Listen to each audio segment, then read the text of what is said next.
So, had many plans other than this today, but well, sometimes your mind decides, hey, you know all those plans you had?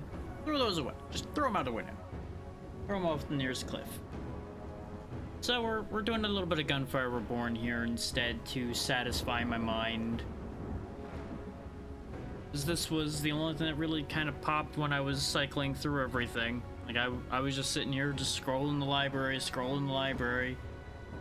trying to make sense of what my mind wanted. And I still don't think this is completely what it was aiming for. But I got tired of scrolling and we were running out of time. So, going with this, I did, as you can see, pick up the DLC that most recently came out, which gave us 2 new heroes, and you and Yo-Yo, as well as 2 new weapons, which I have not yet done anything with. I'm not going to be focusing on the DLC per se. This is mostly just me shaking the rust off after having not played for a long period. Yet again, is quite literally, I think the last time I touched this game was the last time I streamed it. So if any of you remember when that was, you remember how long it's been, better than I do. I was not paying enough attention when I booted this up to see when Steam said it was, but it doesn't really matter that much.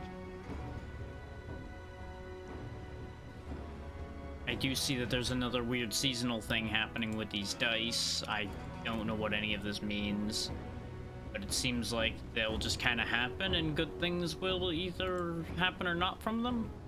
And you have fortune cards that'll determine some of that. So I assume I'll just periodically be able to roll dice and that'll impact a variety of things.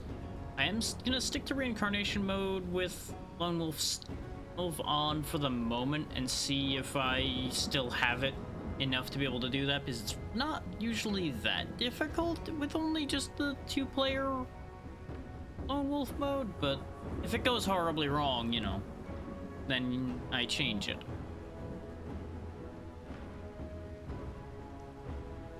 And as you can see, I am here alone, and I probably will stay alone tonight. Unless somebody I know really ends up popping up and going, I want to play. But I'm in a weird mood today, so we'll see what ends up happening there. See how it goes.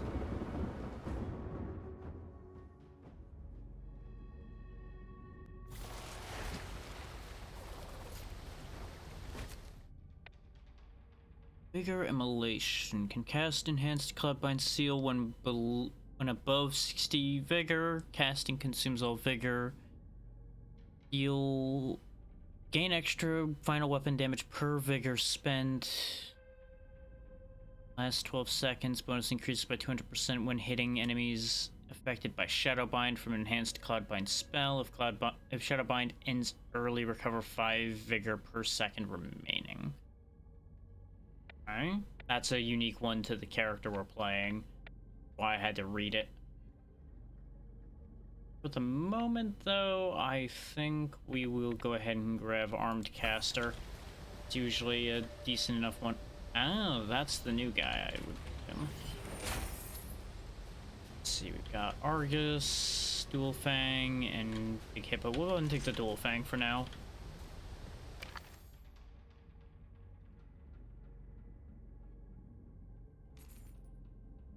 Oh, okay, I get to choose. At least in this particular case. So I can get more max health, get more armor or shield. Those are both very tempting considering we're going to be very much playing it by ear and remembering how to do things at all. So a little bit of health buffer never does a bad thing. Decent roll on the firepower upgrade also wouldn't be bad. But I think I'm just going to take the max health for the moment. Good night, ABC. Why roll?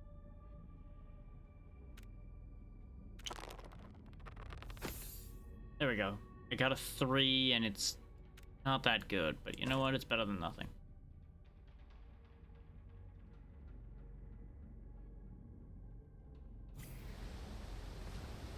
We have soul essence reduction, which is not bad.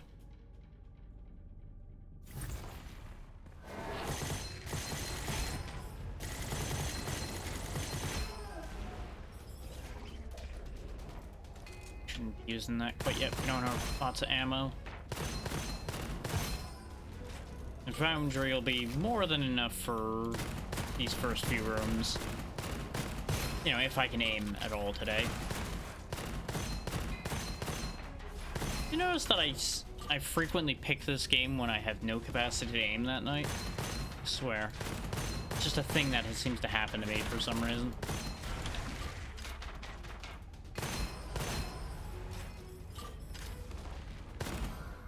Pop that open so I don't forget.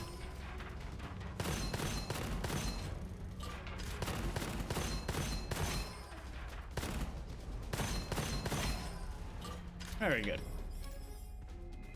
As we'll pop in the vault, see what I get. Yeah, now we have more than enough ammo to actually make use of our dual fang properly.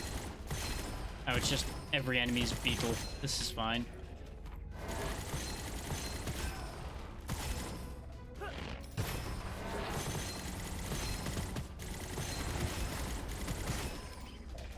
They're down, so back up a little bit. Here on this difficulty, we are in danger from most everything, if I ain't careful, so. Especially while we're still getting our feet back under us, let's not be too risky. There we go.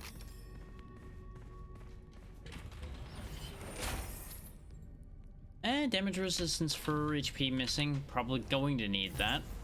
Not something I usually look for, but take it. Oh, there was fire over here too. Oh. That's why. They weren't all dead yet. I thought they were all dead, which is why I went in the vault. That explains a lot.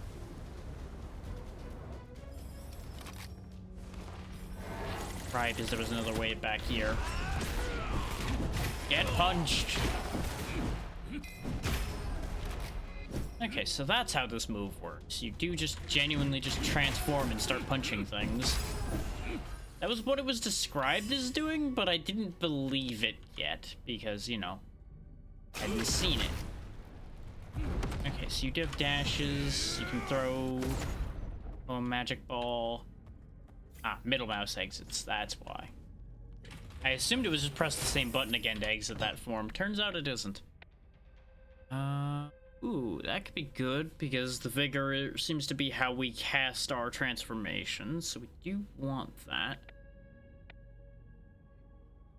Extra damage after dashing does also seem really good. And it seems, yeah, it has a whole slew of bonuses for the transformation as well. Let's go ahead and take Spirit Flow for now, though, get our resource going. I mean, I don't have anything else, so we'll go ahead and take that critical hell for the moment. Not really my thing, but of the shotguns, it is one of the ones I do like better. Just not really a shotgun guy, as we've talked about with many other games.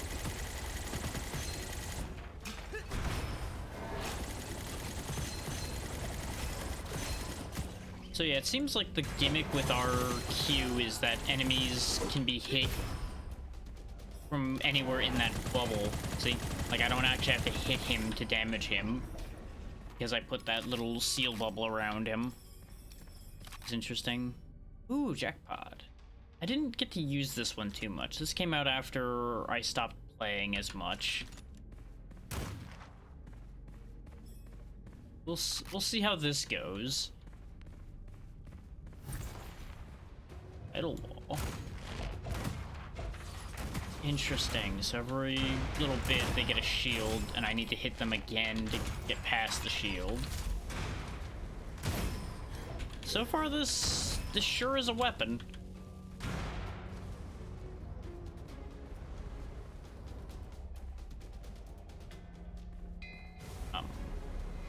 I need to move up before they spawn the rest of the guys. Yep, there they are. Yeah, this seems to be doing a great job of bypassing the shield, so I made the right choice having this. Victory Rush die. Extra damage to target per 25% HP lost. I don't know if that's per my HP lost or their HP lost.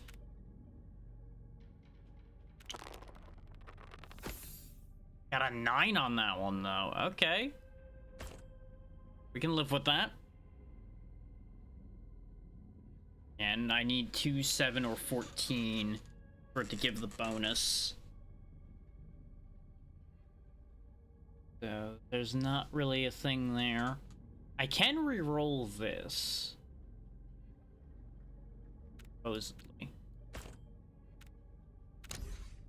Oh, I need to build the charge first. I thought I had like one use of it to begin with, and then this was to build up more uses.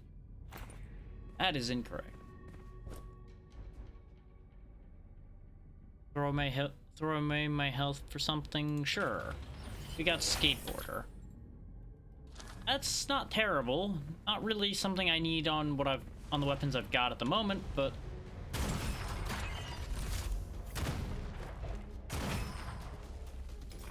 one of those things that may come in handy someday. He's immortal, ignore him.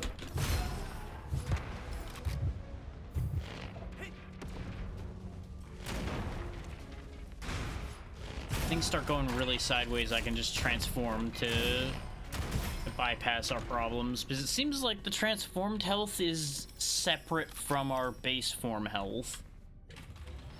So I'd be able to just recover that way. Yeah, this seems like a good move. Have 20 extra max health just straight up and more health during our punch transformation. We already have a lot of health, though. We've got almost 200. So we're looking good in that regard. I should have hit the Fortune Merchant first. Oh well. It'll be fine. Probably.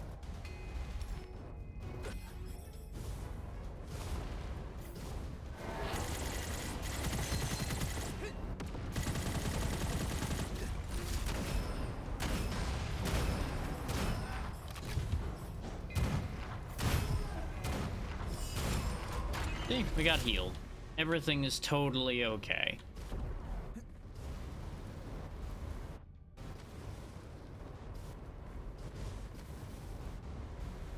Just gotta squeak through. Everything's fine. Sure, magic magazine. Not really that exciting, but it'll do the job. It'll do a job.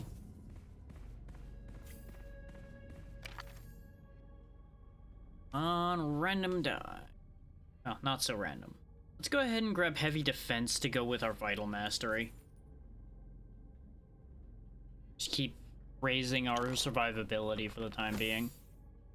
Wow, just rolling like shit, huh? Okay, that's fine. Almost 100 shield to go with our over 100 hit points, though. I can live with that.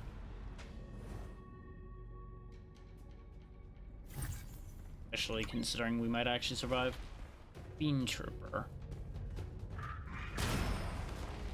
Ah, okay, so they summon additional enemies if they are around long enough, I guess. Good thing I always kill quickly. I do like these new effects. They keep things more interesting. That was always one downside to this game after playing it a lot, is you would end up knowing what to expect a little too much, at least in my opinion. Now, obviously there's benefits to knowing what to expect. So if you're aiming to be like super efficient, knowing what to expect helps, but for somebody like me, it just means it gets boring.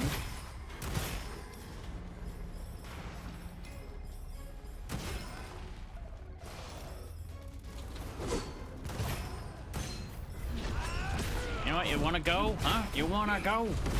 Bring it on.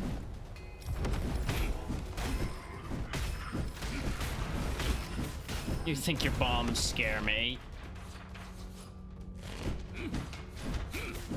The reach on these punches is gonna take a little bit of getting used to.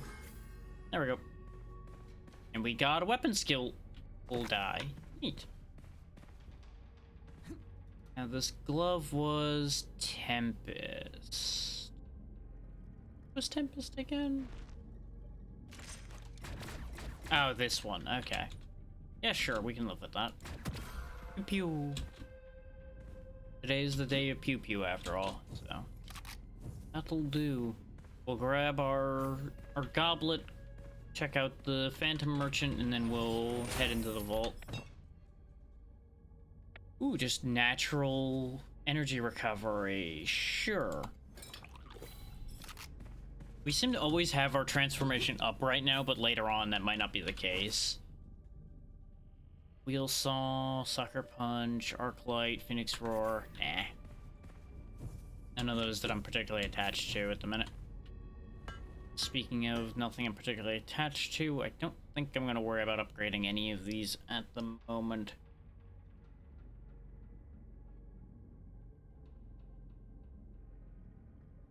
I do like this exclusive bonus that our jackpot here has, though, getting two of its random effects at the same time. That probably helps a lot for this weapon. We'll go and check one upgrade on it. Till we find something else. Admittedly, I don't know what any of the effects mean, so there's that. Cycle that away. Wouldn't want to leave money behind. It's not like I got anybody here with me.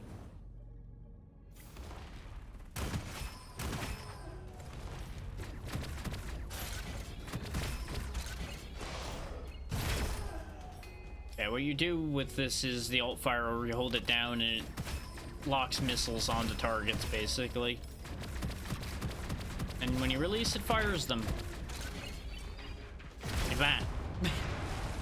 Things just die. Super people.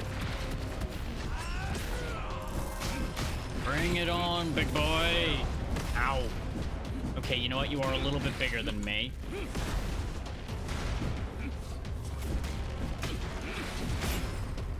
I am stronger, though. That much is clear. One good set of punches and he just exploded. I want either of those. This does seem like a character where swords could work. Is you go in with the sword, swing a bit, transform. When you come out of transformation, if there's still enemies around you, you can lay about you with the sword. Or some more, clear up. Still work.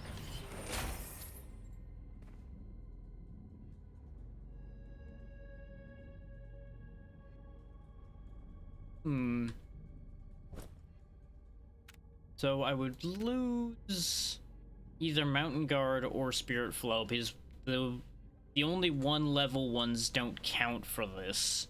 So I wouldn't lose Eternal Cloud. I'm not attached to any of these, so getting 5 free scrolls, including a legendary, is very tempting. Reset my Ascensions, no. And Skill Booster, no. We'll go ahead and take Break the Ice. Yeah, and I lost Mountain Guard. The one I did of the two want to keep more. We got Lightning Enthusiast, which is Genesis, which is okay. Corrosion Enthusiast, which is also kind of meh. And Vindictive Nature, which is...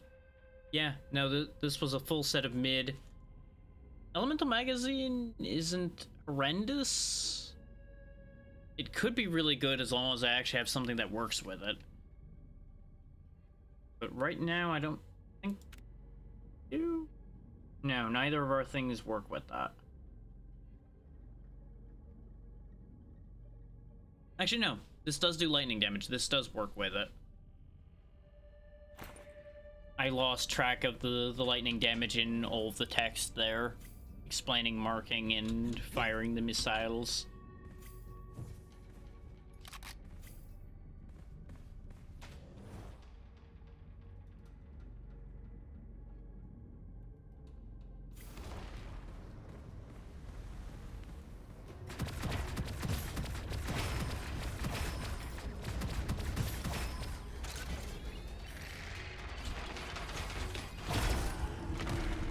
will say today's probably gonna be relatively short because I'm just generally not super feeling doing things at this point for some reason. Like, I just had this weird wave come over me partway through the day.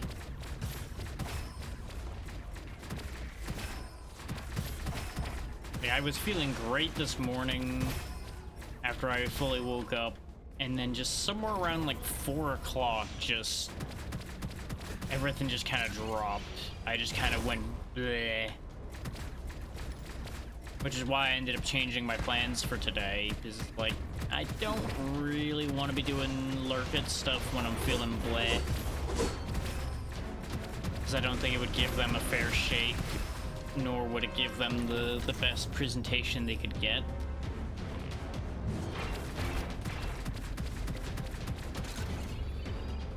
So I instead opted to do this, since I needed to derust for this anyway, because like I mentioned on the social posts, I had intentions of bringing people together for this at some point now that the DLC is out.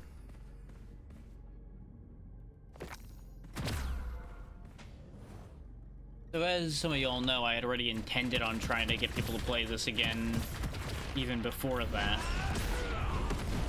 That was just a convenient way to draw people back in.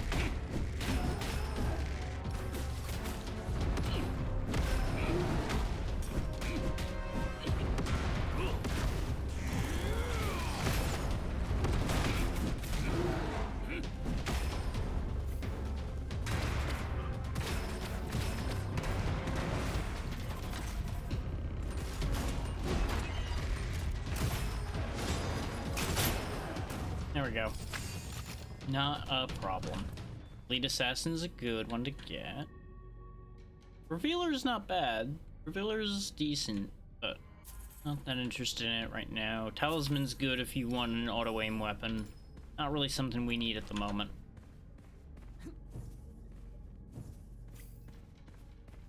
Especially since we can basically have auto-aim. Wait. Shouldn't there have been a No. No chest because it was the elite fight. Oh no. I just went through the wrong door.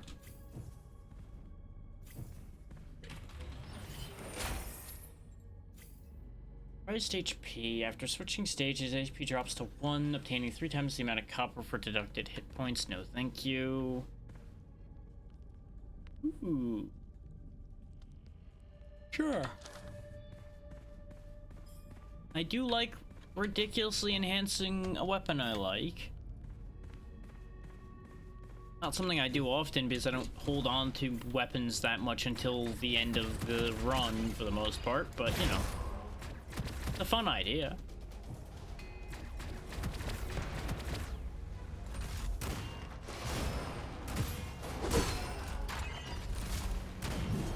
Considering the whole dice and everything bit we've got going on here with the current seasonal thing, it might be fun to keep this jackpot along for the whole run and just be maximum gambler.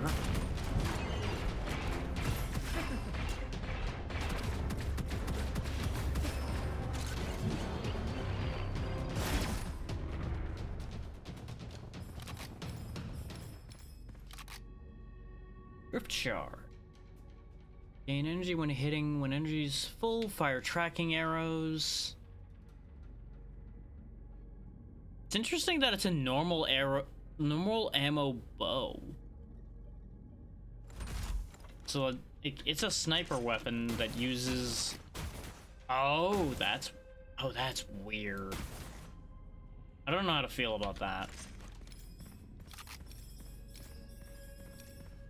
Like, that feels like a great way to get things that work off of sniper weapons to work for people that may not want to sit there and actually use a sniper rifle or a bow that fires like a normal bow. But as one who enjoys using both of those things, I don't think that's for me. I do like my deafening mortar, but not for this setup. Not right now.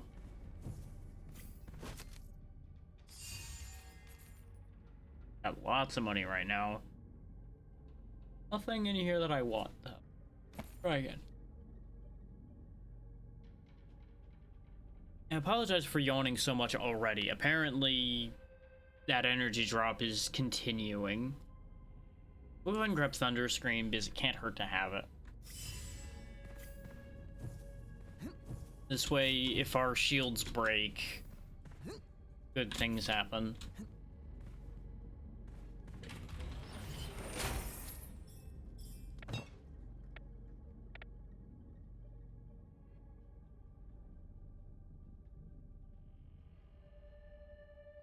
12% all damage every 10 vigor cost. Does that mean it? I'm assuming every 10 vigor spent is what that's supposed to mean.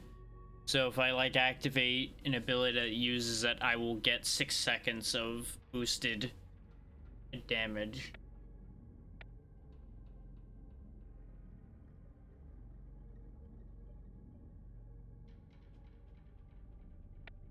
Yeah, I think we'll take that just because extra damage is good. And it's not that complicated. It's not something I have to think that hard about. What you, peddler? You got anything better this time? I do want gourmet. I don't think I'm taking Devil's Covenant today. That seems like a bad right now.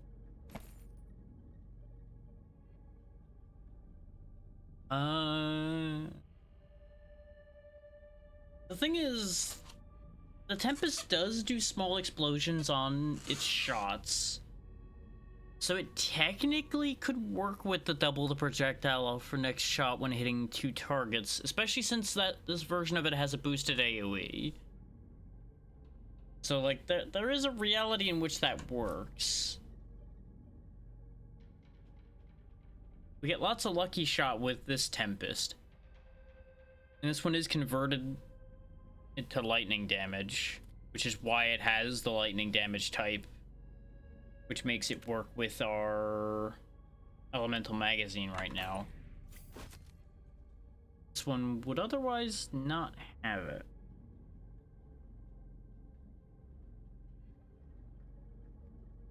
I do think it's worth the swap.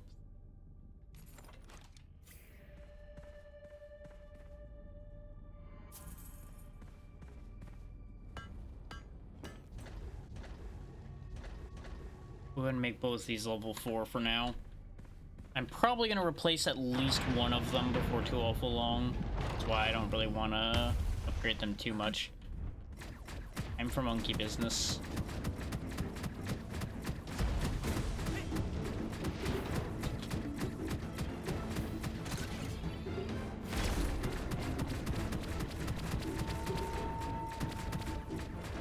Once we refill on energy again, we'll wrestle him. Just go toe to toe with him.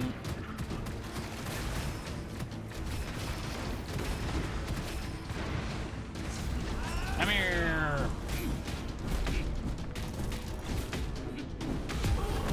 Oh, that right click is so strong.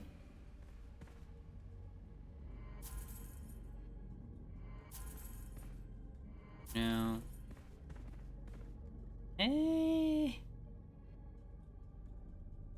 Yeah, Phantom Skin is never bad. We'll take that.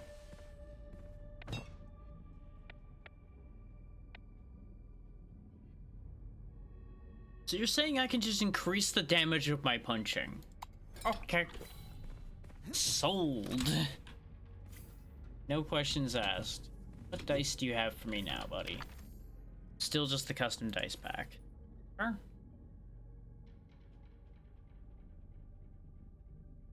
It could genuinely be worth taking Melee Master because of the punch transformation. The thing is, if I get the boat or the serpent, so really like either Act 3 boss, we won't really be able to make use of that because we won't be able to stay in range.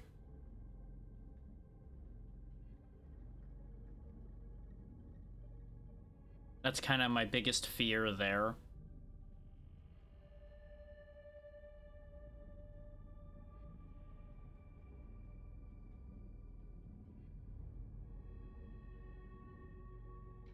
We don't really have the AoE on our secondary skill, which is our Q for those who don't know. to reliably get the 8 hits, I don't think, for that. This doesn't work for us, I don't think. Aside from getting the extra damage from the 6 to 10.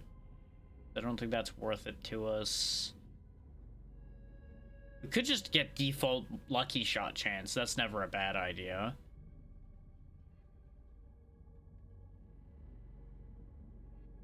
Weapon level could be interesting.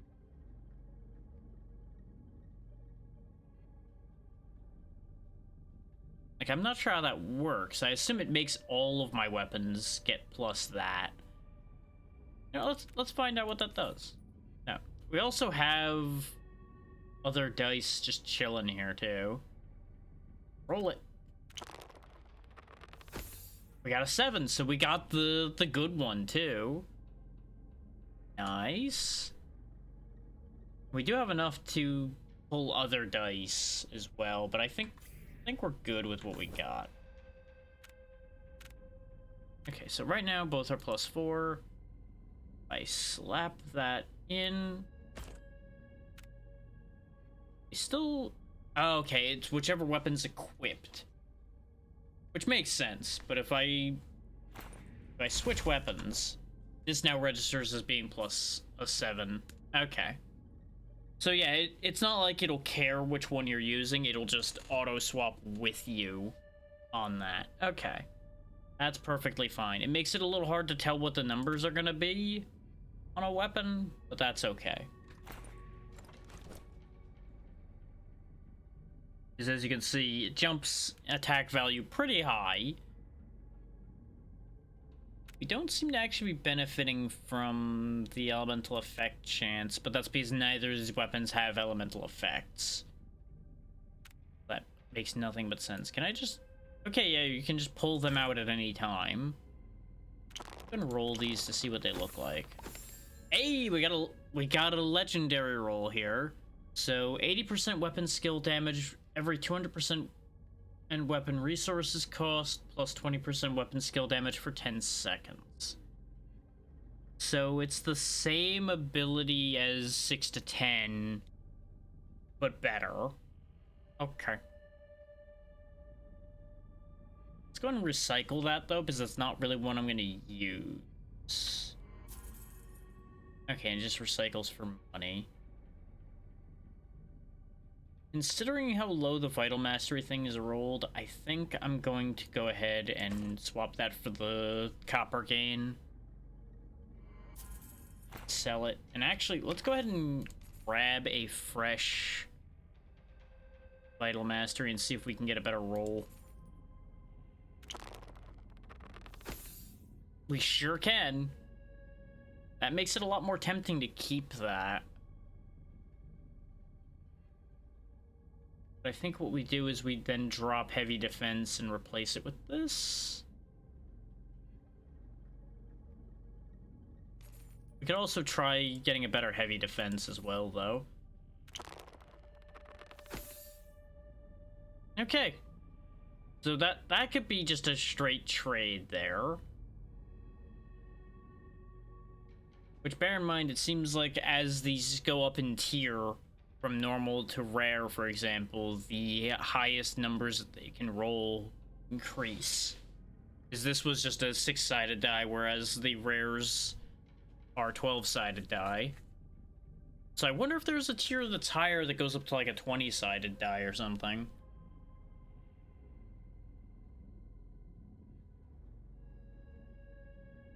Yeah, so we can either gain 10% more max armor or shields, or have 30% max HP and extra max HP per damage resistance. I think I'm taking that. I think we ended up with roughly the same amount of health that we had before, though. Because I don't think we have enough damage resistance for it to make a huge swing. But I'm thinking since we have the increased damage based on missing health thing, it's better for us to have more health. Well, we don't really want Lifesaver. Especially since the enemies will also get these, for those wondering. We've not seen that. Go ahead and take Elemental Bestowment, because that's a safe, good one for us to have.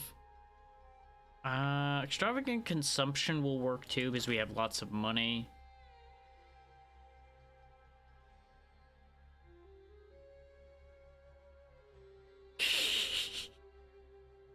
I love Lucky Roulette because it's goofy. After picking up an occult scroll, which is what all these things are, copper cap is set to 9,876 from next stage. When switching stages, change the highest digit of the copper to 1, and then randomly change all of the other ones. It's a whole thing. So take note of the enemy effect down there it'll give. When dealing damage, change players' copper coin amount by -7 to +3. So every time you get hit by an enemy, you'll either lose 7 copper or gain 3. Anywhere in between.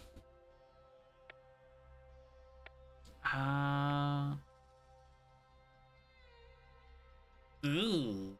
The enemy effect on hidden transaction is upsetting. After dealing damage to a player, that player gains 2 stacks of effect for 10 seconds. Trigger max once per second, -1 weapon level that the player is holding for each effect. So you can end up with 8 stacks of this weapon level down, which could be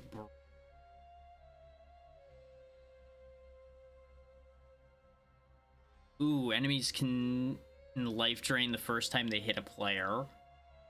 At least it's only the first time, so that's not terrible.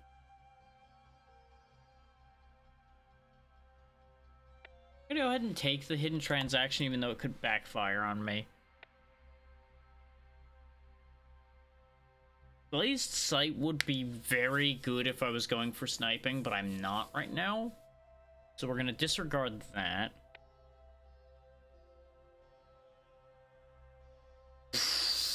Okay, it only removes the legendary inscription for 5 seconds. When I was first reading that, it looked like every time I would get hit, I would lose a legendary inscription, and I would just be sad. But let's go ahead and take that. Now, the scrolls are all sitting right here.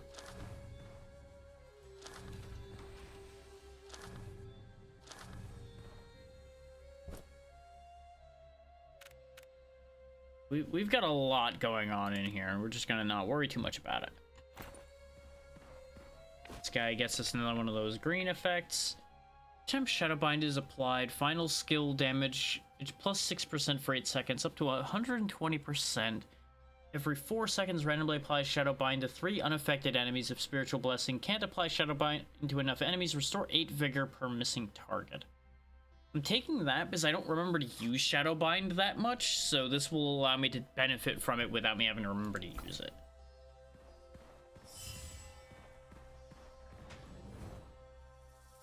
And that you can now rest at the inn thing is basically you can pause your run and start from there if you wish to.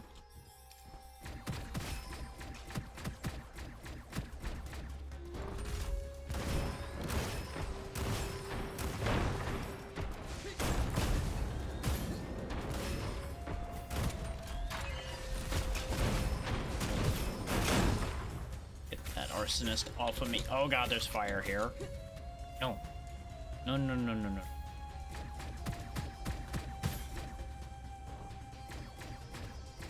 Pew, pew, pew. Got him. That was very much just, I'm gonna fire out that way, and if he gets hit, great. If he doesn't, I'll just keep shooting. Eventually I'll get him. One of these bullets will get ya. Bang, bang. We got. Don't really need that. I don't want any of those. Bloody Drill is something I usually would go for, but right now we're not sniping, so I'm gonna ignore it.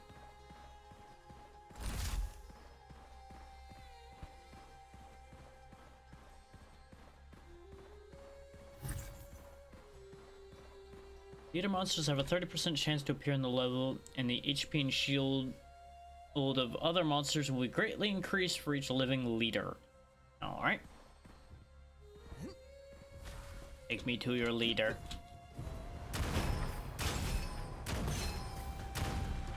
I'm gonna assume those things in purple were the leaders, and they got vaporized because they led from the front.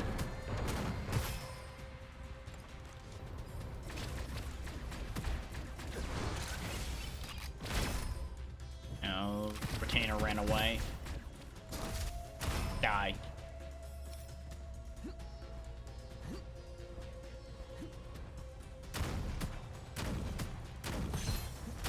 Oh, somebody got collateral damaged in there.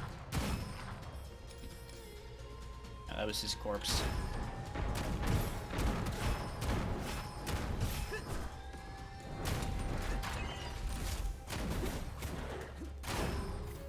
That doggo. No. Gonna let my shields come back for a second because I put myself in a bit of a dodgy position there.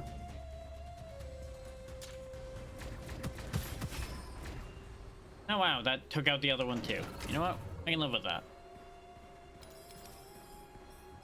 Makes my life easier that way. Crystal shield. Read that more thoroughly here in a second. Want to walk back down to the craftsman so I don't forget that he's there while we consider some.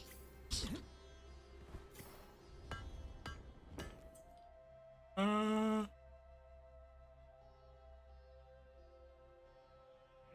don't think I'm going to do anything with him right now, though. I'm not that attached to either of those. So, Crystal Shield. Automatic every 10 seconds. Obtain 1 stack of Crystal Shield. Yura, thank you for the raid. What were you up to today? Hopefully you all had a great time. Bear with me a little bit. I am a bit sleepy tonight, but we'll be having as best a time as we can manage to make happen here today. I'm just over here with some Gunfire Reborn trying to shake off the rust since I hadn't played in a bit. Oh, hell yeah. What did you end up eating today? I know I saw what you were playing, but my brain is not cooking well enough here today to tell me. And as always, if you need to raid and run, please make sure to do so. It is important to take care of yourself. Ah, Yakuza 3. Okay. It's a long one, so that's a big deal to have beaten it.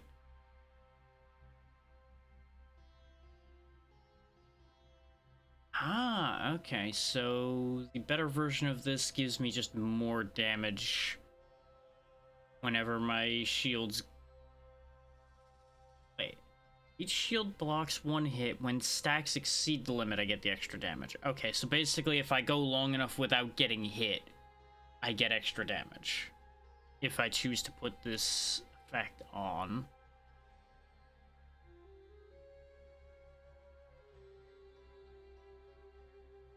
Real blessing and a curse when that kind of thing happens, yeah.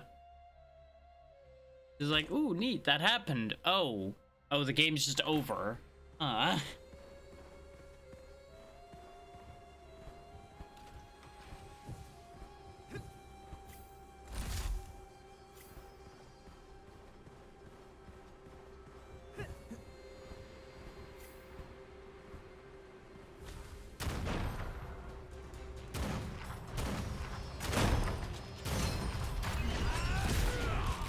Punch things. You cannot escape Big Punch Man.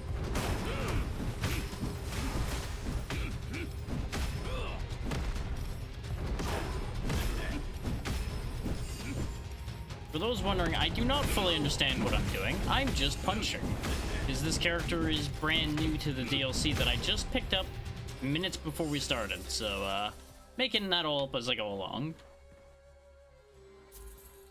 But I understand punch, and that's all I need to understand.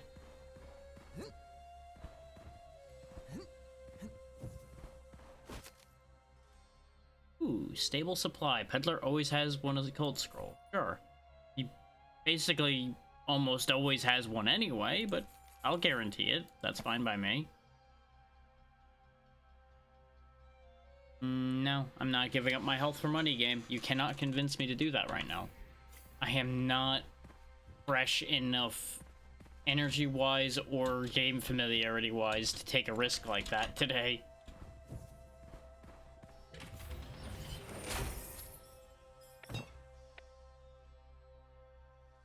Okay, these are all for my queue.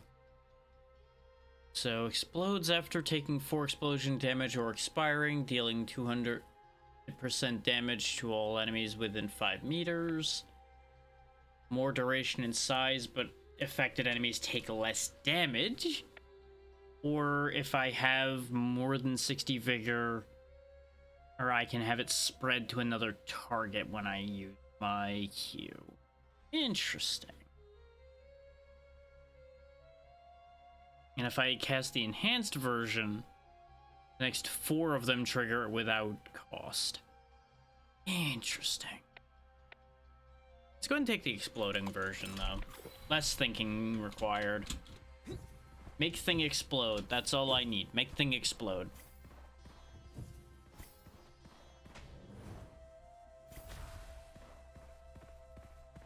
Okay, looks like I've got my shields built up pretty well as well, so that should help. Because we'll have the bonus damage. For those wondering, even with me being rusty, we probably aren't going to be super threatened until we get to the boss of this area. And then from there forward, it's going to start getting a little spicy.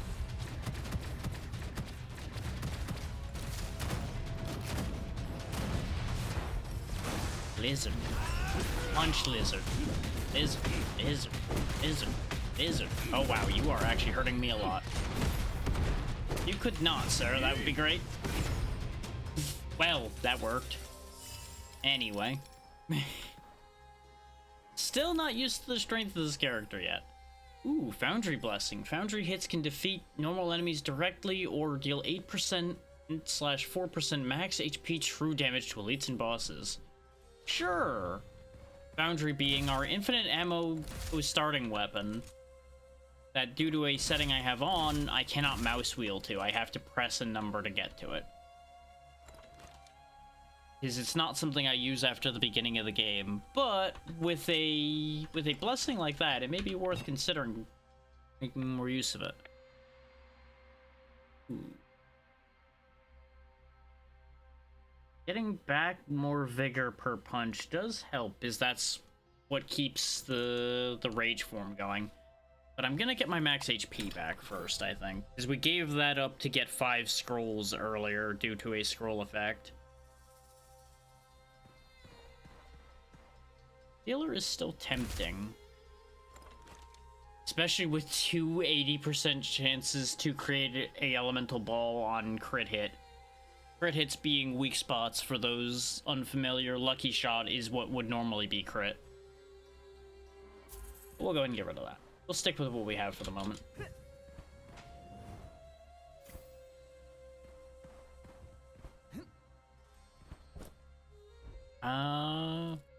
I do have plenty of scrolls I don't care about. Which one do I care the least about? We're definitely keeping Elite Assassin because that is one of the best things I could possibly get, especially when I'm by myself. Because basically every elite or boss I defeat just makes me stronger. And we got this at the beginning, so it has been stacking the entire run so far. So it's pretty handy. I'm gonna go ahead and get rid of Skateboarder because I'm not dashing that much, nor do I have that much in the way of magazines that need refilling. His Tempest reloads really fast, and Jackpot is a one-shot magazine, so it just doesn't work. Okay, I did shop here already. I thought so. Just as I mentioned earlier, brain is slightly cooked this evening, so just bear with me.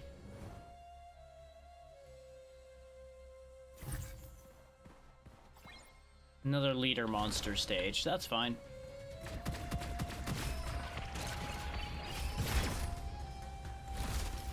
It's so satisfying using that, even if it is a little ridiculous.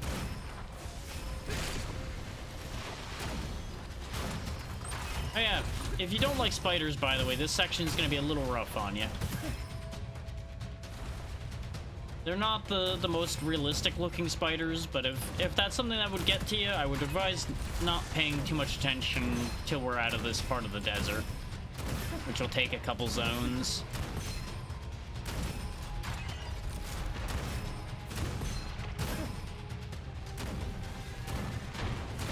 On the bright side, we're not going to be seeing them up close if I can help it.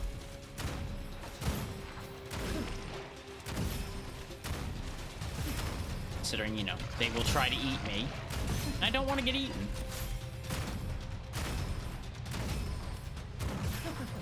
There are many people out on the internet that are into that. I'm not one of them.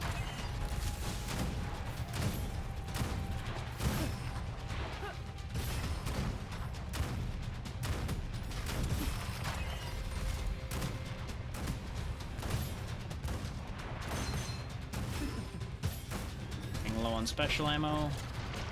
This doesn't have the energy to do the thing right now.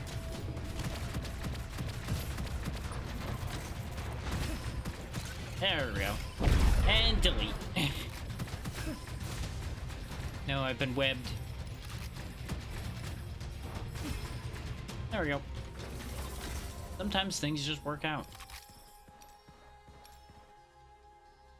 That is a good cavalry. Extra projectiles are always nice to see on this. But not for me right now. Could bring the little guy. He just hangs around holding onto his little potion pot there, and he just spits death at everything around us. But not right now.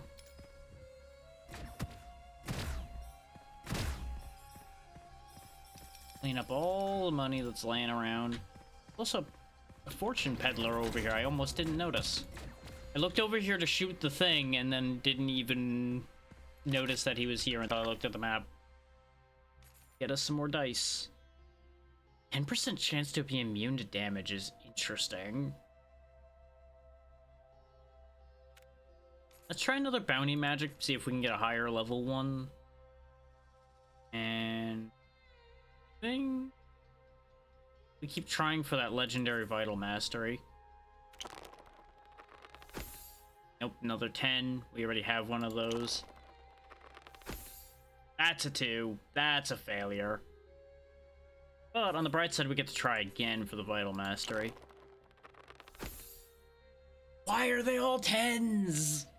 Why is every vital mastery at 10? Like, don't get me wrong, I'm happy about that, but I'd be happier if it was one number higher. Just one. That's all I want. One more. Let's turn all these into money. I need to defeat the next boss in order to get another slot to fit any of them in. I don't really have any reason too much to hold on to any of those. Like, would it technically be smarter to hold on to them? Yes. Oh, there's a weapon recharge. It's just chilling here, too. Roll it. Turn that into money as well. Suddenly we have lots of money. Also our ascension chest up here. Certainly an interesting location to have put it into. Wait, hook. Oh god, there's a zip line I didn't notice. I didn't look up, I just looked down like, oh, there's something to hook onto on the ground? Because that's where the prompt appeared. Used myself to no end. Yeah, let's keep increasing Mountain Guard. That is a good idea. Okay, yeah, that is working properly.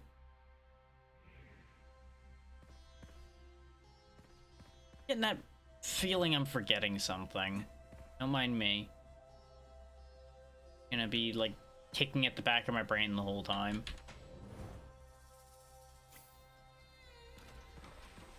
I'm pretty sure I haven't forgotten any.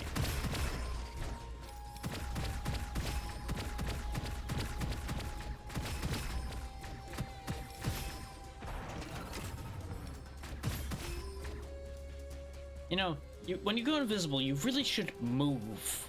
Because if your opponent remembers where you were, they're just gonna shoot where you were.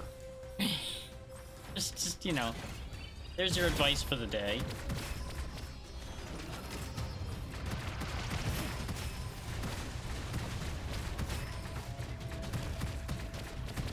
Oh, for anyone interested, there is a poll currently up on the Blue Sky account to determine what the cheap crowd control y'all earned during the Donathon not too long ago will be on Saturday. If it currently is going to be Peglin because that's the only vote that's happened. So it will also be quite easy for you all to change fate right now if someone is so inclined.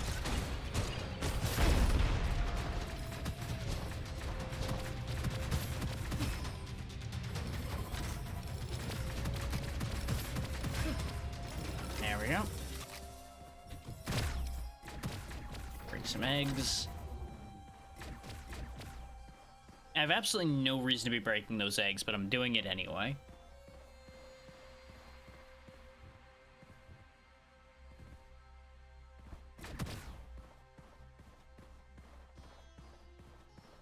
Clean up the rest of the money and then carry on. Ideally, don't get stuck like I just did a second ago.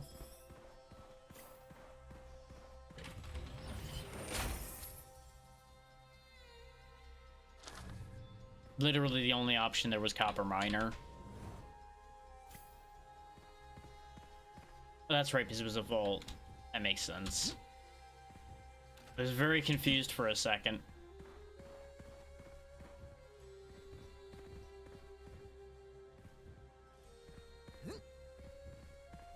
I want to use the craftsman. No. I don't mind keeping the jackpot, but I want a jackpot with more effects on it before I start really hammering the bonuses down for it. Exactly, Jazz. Just one of those nights where don't want to think too much, just shoot thing.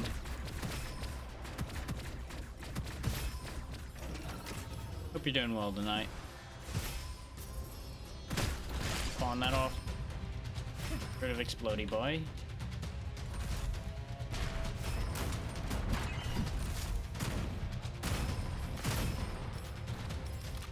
Ah.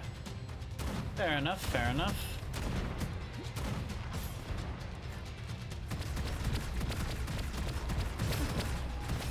Busy day then, I presume.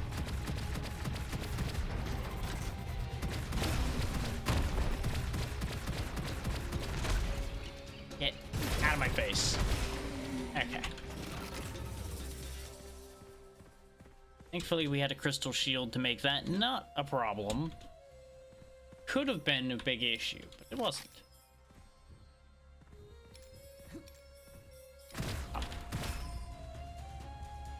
One of these times, I'm gonna remember that they could just pop out of those eggs when I shoot them and just stop shooting them. How do I exit this section? Some of these newer rooms are a little weird in their layout. Part of that may just be because I'm not used to them, though.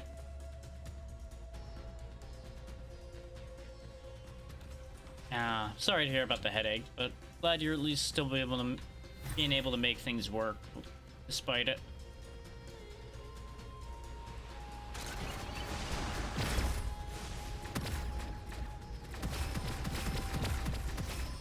Definitely know the feeling on the headache, though. Had a bit of one earlier. I think there's another, like, weird weather wave coming through, giving a bunch of people headaches.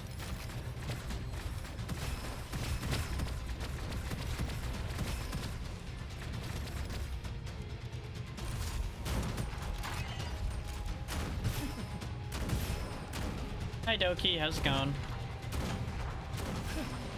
You sure did make it.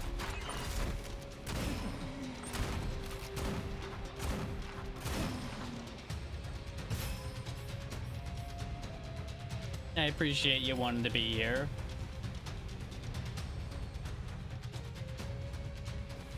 And yeah, gotta rep the Linux, I understand. That's fine. You didn't miss too much there, Doki. Just been running through the first run of the day.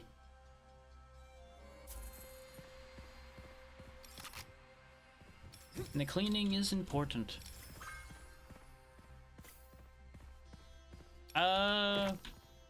Well, it depends on how long it's been since you've played. The character I'm playing right now is new from the DLC that dropped I think last month? I know I'm a little late picking it up. I don't remember exactly how late. This jackpot gun here is relatively new. Tempest has been around for a few updates, so I don't think that that would count as that new. This character's whole thing seems to be this transformation here where they can run around and punch things and throw upgraded moves around. Still working out the rest of that. Very much a derust and play it by ear type day tonight.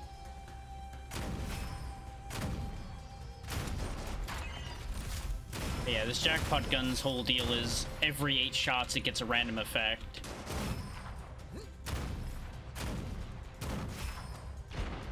Oh, there's a lot that's changed since then. So I think even that hell shotgun was after that character came out. But I can definitely see why you would think runs would be a little too short. They've definitely gotten better since then, I would say. But it really depends on how much you're varying up how you're playing, too. If you've got something that works really well and you consistently use it, it's probably still going to be quite short. Because you can just power right through.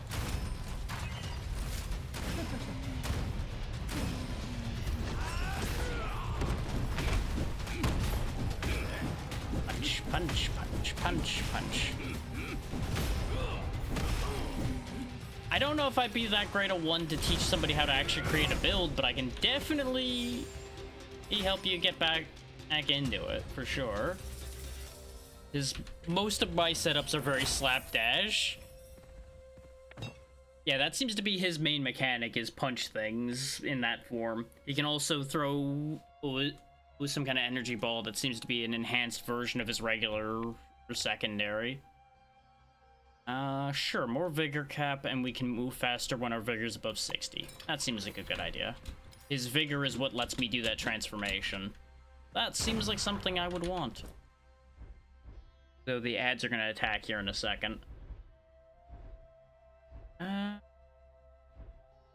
don't really want any of these too much, but we'll gamble on the box. Why not? I always gamble on the box. It's fun. Don't really need fighting enthusiast.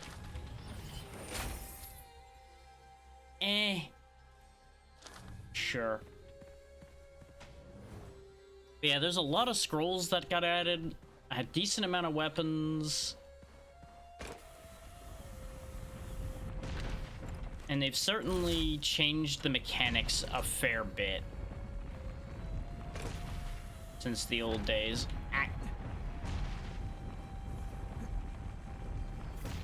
This is certainly a new room.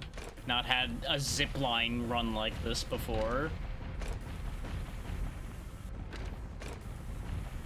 Not even on a timer. Weird. I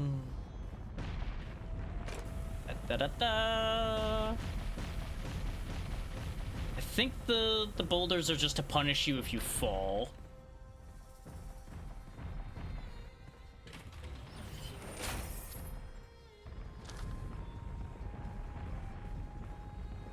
How do I get to that?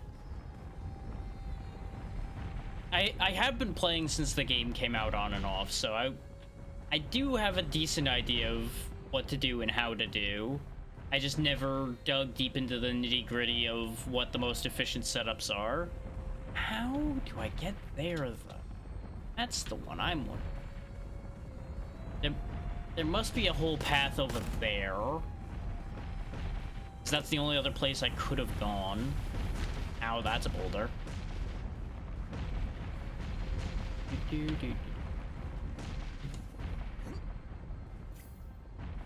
Yeah, it is worth noting that the character I'm playing right now is paid DLC. It was like $5.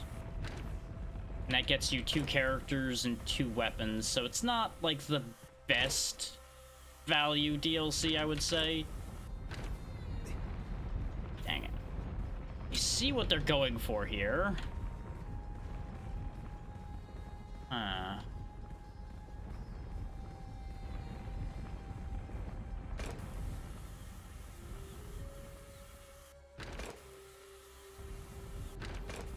Yeah, I'd be happy to set something up sometime. Why did that go down and not up? Is that one only down? Is it a lie? Is it a trap?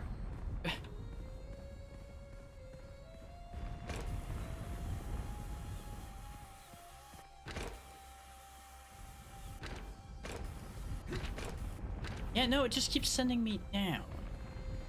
Huh. I'd just be falling for a sucker trap here. Hell yeah.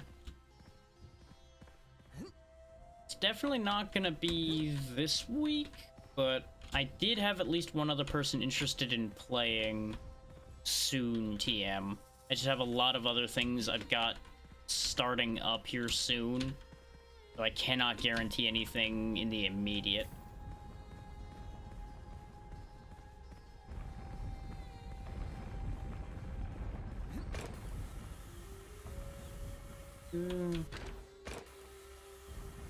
There's no way I can make it up there, so... Oh, there we go. I just had to hit from the correct angle. Why did you hook back to the same one game? Why did you do that to me? Well, we're not making it. With how much time there's left and how slow these zip lines go, that's just not happening. You would think you would prioritize ziplining on the line in front of you, not the line behind you. But I assume it's designed to hit the line that's closest. So I was technically still closer to the other one. And now we're gonna have a whole time getting back, huh? That's just what we're gonna do now? Okay, game. I see you. I see you. Because I really have no control over whether I make it or not, aside from timing here. That was certainly something.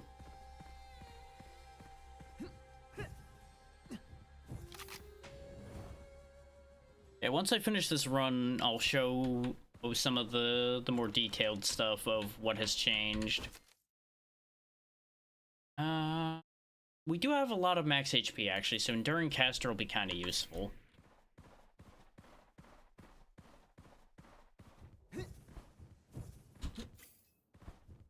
And I do prefer this boss of the two bosses, because the worm is just kind of annoying.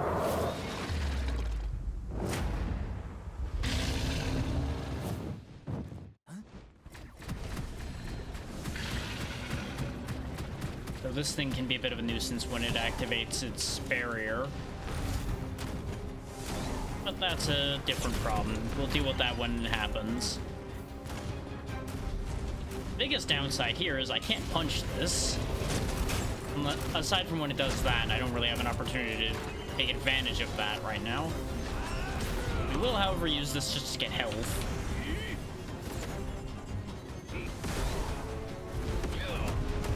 I know I can reach to punch it. I'll punch you in the butt.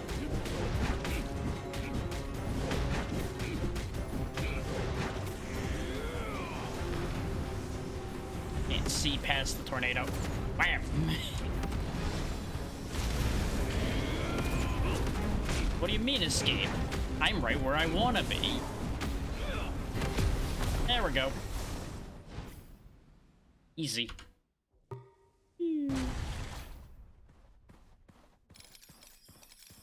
Give me all your money. There we go. Okay, there's a fortune peddler over there. We'll deal with that in a minute. That's a better jackpot. That is definitely a better jackpot than the one I'm using. Give me that. Goodbye, that.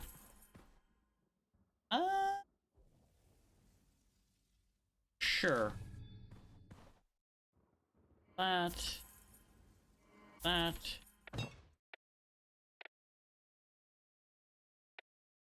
Yeah, we'll just stick to upgrading Shadow Immolation for the moment, so don't think about it too hard. Yeah, basically the seasonal thing right now is these dice. You can slot them in based on how many bosses you've beaten, and you start with 3 slots by default. Depending on how they roll, and what tier they are, you get different benefits. This one is now 18 sides instead of 12. So we get... Okay, it kind of spoiled it a little bit because I was hovering over it and I could see that 11 to 16 lit up before it actually showed it. So that's a thing. 50% extra HP, though, is pretty nifty. Oh, and you can just have duplicates. Huh.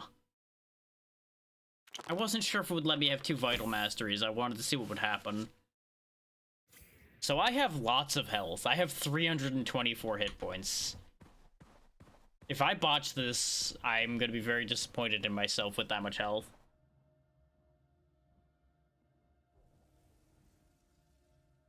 It's been an alright day. Nothing too remarkable.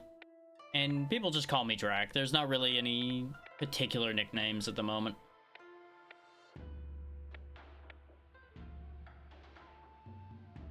Yeah, we'll take Flowing Time.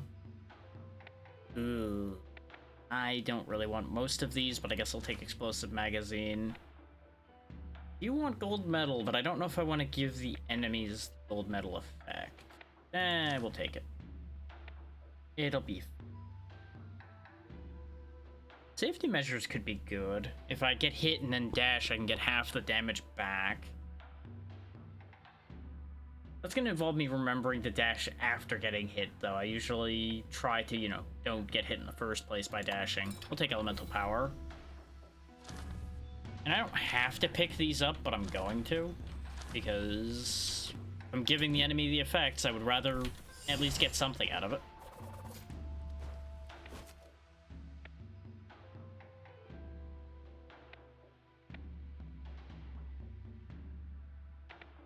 Yeah, we'll take a Cult Booster. The other ones weren't that impressive.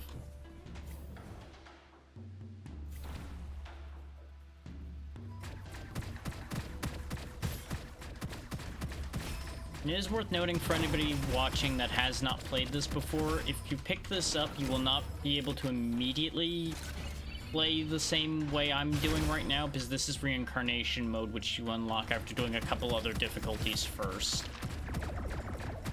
So you would either have to play with somebody who has Reincarnation mode unlocked, or unlock it before you can have things like those green effects I've been picking up and the enhanced versions of items popping up. I think the fortune dice are going to be in every difficulty, but I don't know that for certain. Right. When monsters are attacked, it takes double the damage, converts it to Ashen Blood. I don't know what Ashen Blood means, but sure. If they don't live long enough to hurt me, then that doesn't matter. Seems like it's an extra health bar for them, though, based on the health bar behavior. They just live longer and are a nuisance.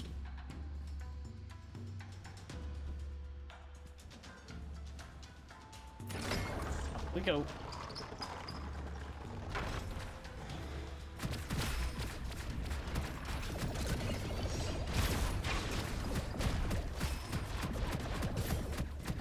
Okay, that octopus up there is going to be an issue. Correction, the octopi up there are going to be an issue. Cloudweaver won't help with that problem too much, so we're just going to leave that there. Just close the gap. Because now that we're close, now it's not going to be nearly as much of an issue. Because despite how Jackpot looks, it is still a shotgun. Probably a couple hundred? Probably a couple hundred at this point. Let's actually take a look. Now that you asked that, I'm slightly curious. 156 according to Steam at the moment. That is, of course, over many, many, many months. Because like I said, I picked this up pretty much the day it came out initially. So I played an amount.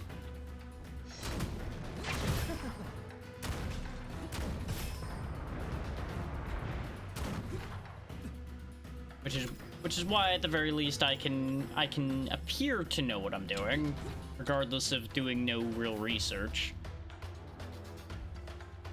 This jackpot's good enough that I'm willing to put some upgrades into it. Make it be a little stronger. This is the big enemy crowbar at the moment.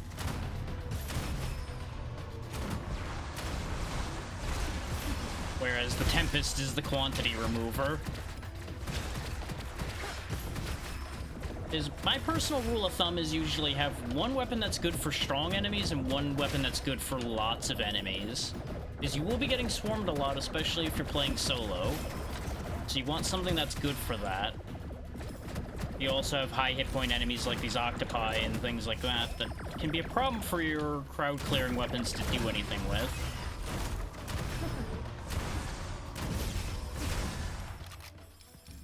But obviously, anything that's slow, high, single damage is probably not going to do great against clearing a crowd for you either.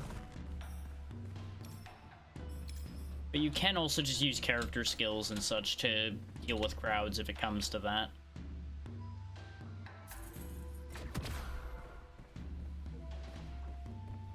Depending on the character you're playing. Some of them don't have really any crowd control to speak of.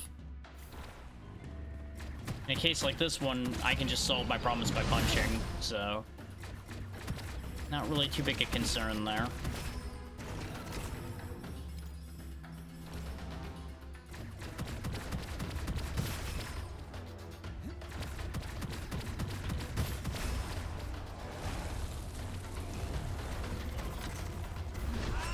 I can get bigger too, haha!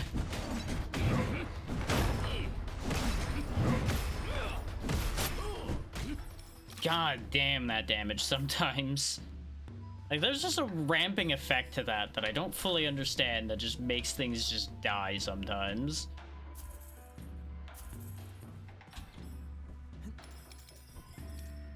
Because I did read his skill effects before we started up today. That does not mean I retained it, nor did I read it that much. I just kind of skimmed over it to get a basic idea of what I was getting into.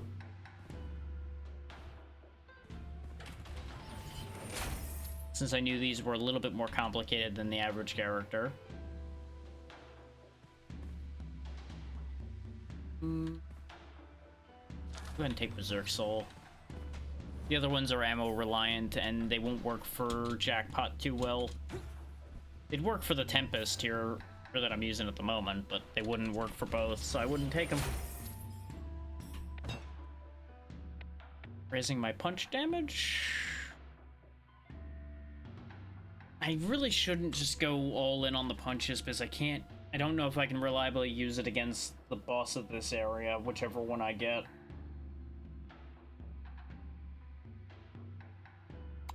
Do it anyway. Because what if I can, though? What if it works? Okay, they got a lower version of the Ember's Rise this time. Reminds me, we did get another die, did we not? We did. We have that extended magazine. See what we roll from it. Sad. I don't really have any reason to use that. Sell that. Sell the weapon skill one as well. What did you have? I could get better corrosion enthusiast. The extra move speed would be nice. Yeah, I know I can't have both. I'll fix that in a second. Oh, okay, good. It is smart. It'll automatically flip it to the enhanced version. So that. Now we're even faster. Because the enhanced speed of Corrosion Enthusiast makes up for whenever you get hit with corrosion, because corrosion makes you slower. This is a new area. I don't know when this area got added. This specific room of Area 3, that is. With the water spouts and everything. I've never been here before.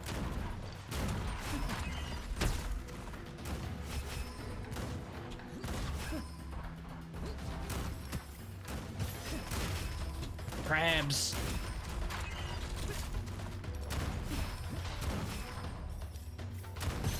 Oh, there's turtles. Laser turtles.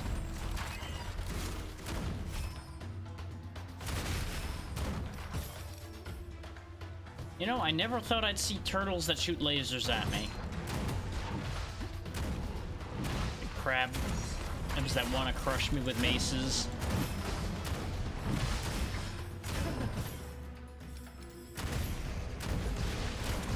One very much do as I say, not as I do is use your character skills a lot more than I usually do. I frequently am too focused on just fighting with my guns to use my abilities properly all the time. Some characters I'm much better about it than others. Ah, you walked up behind me and did that.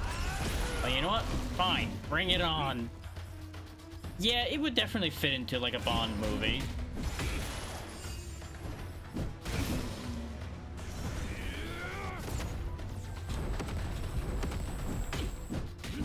I mean, that's basically the same concept, really.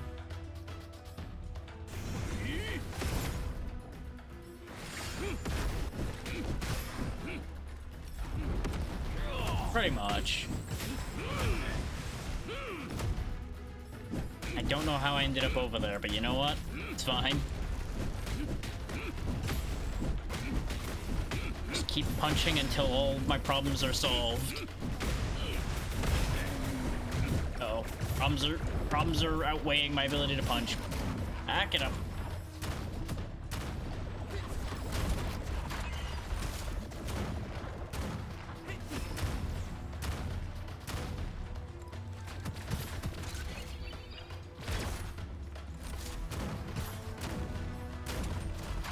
This whole ash and blood thing is really making these things stick around too long.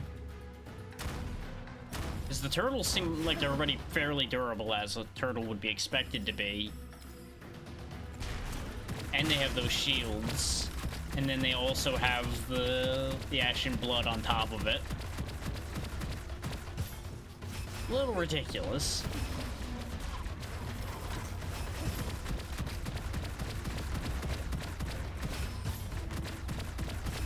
Crab just will not die.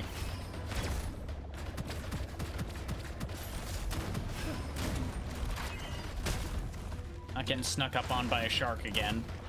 No, thank you. Paying attention this time.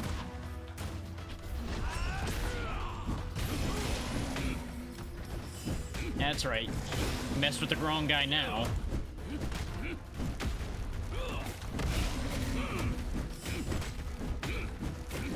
Really a shame that we burned a revive already. But that just means I might not go to the fourth area. We may just take the optional out when we get to like get past this boss. Not feeling super confident in the nonsense I'm doing here.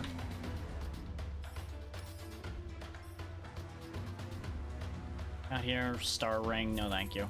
That just makes a damage area around you, basically. But it's a little finicky because it's a specific distance that you have to have your targets be at for it to work. It can be very, very good in the right hands with the right characters, but it is very finicky just in general, at least in my opinion.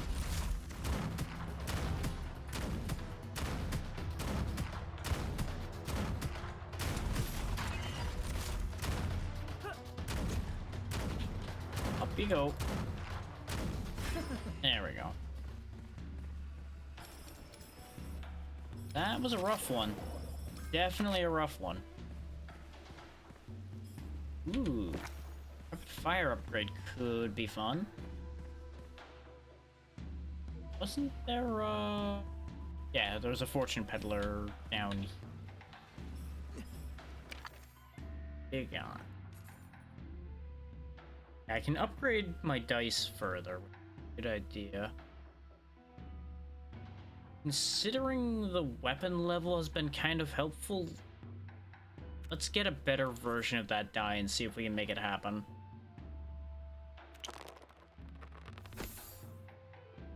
Wow. Wow, that is just the worst. Try again. Wait. Why is that not on the list?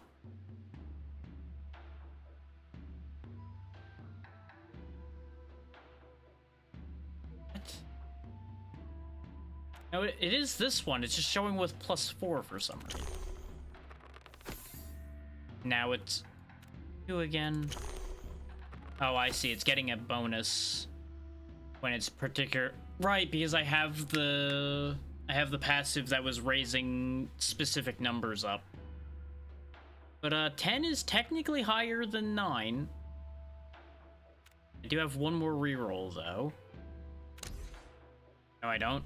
I thought it was going to take me out of the menu when I was out of charges. Nope. Literally, if it rolled 1 higher, we would have gotten a better upgrade. But on the bright side, because of all that dice rolling, we do get to grab another one and try again. Damn it. Roll the rapid fire upgrade because that'll get me my reroll back. Aha. This could go horribly wrong.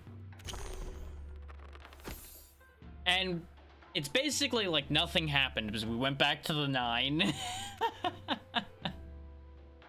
Why am I not surprised?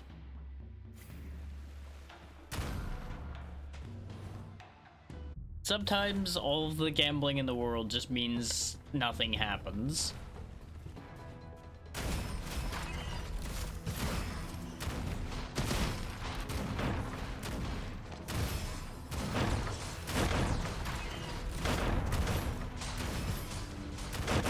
I don't know what's going on with these spiky things, but I don't like it. Especially since they seem to be increasing in number.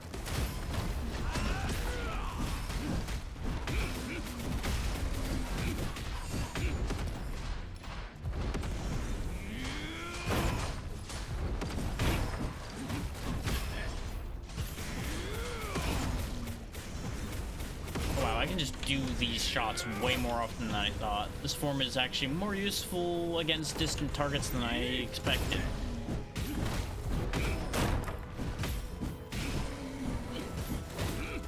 See, I was just mostly using this for the fact that it has double what you have in hit points, it seems, give or take. As just a survivability mode.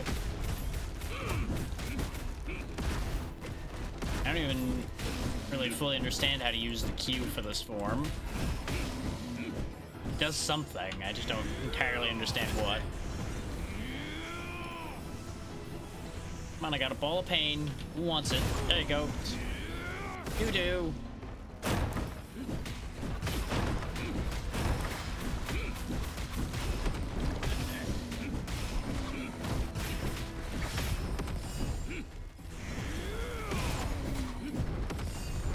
You can't run. There's no escape from the punching. Everyone must accept their punches. There we go. That wasn't so bad.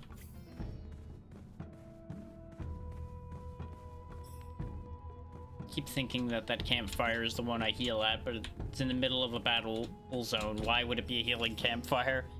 That would be silly.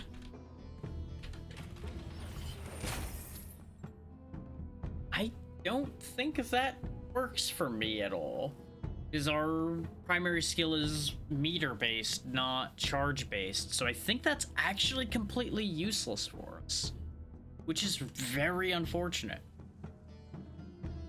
Like, unless I generate enough of the meter so fast that I can, like, pop in and out of the form, which I don't think is a thing that would work. I'm just pondering this for a second here to see if my logic tracks out for that or not. I feel like it kind of works, but it also kind of doesn't. It's a weird split there.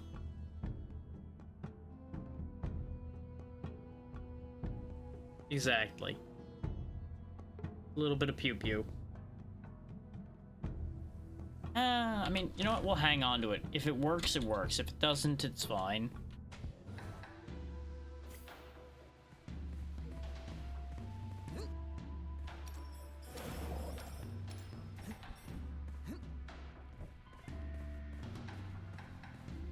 Glimmering's pretty nice, but not for the setup we've got right now, I don't think. You have lots of money and we're gonna lose it when I leave the area, so let's go ahead and spend. Ooh, we got a bunch of the double upgrades there from the scroll we have. There we go. That brings Tempest up to speed. This does admittedly make me less prone to want to trade them out. But we can also just buy a bunch of upgrades in the next area. Yeah, give me the Vigor Restore on Strike. I would have grabbed the next upgrade, but it's fine. I feel like restoring my meter per punch is a better idea.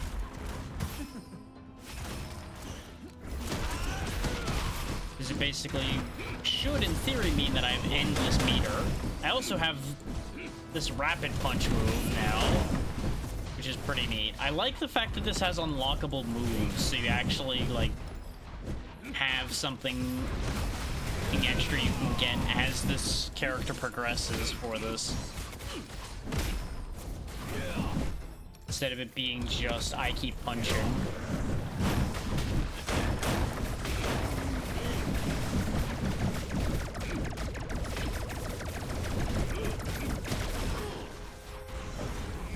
Get off that rock. You get off of there too.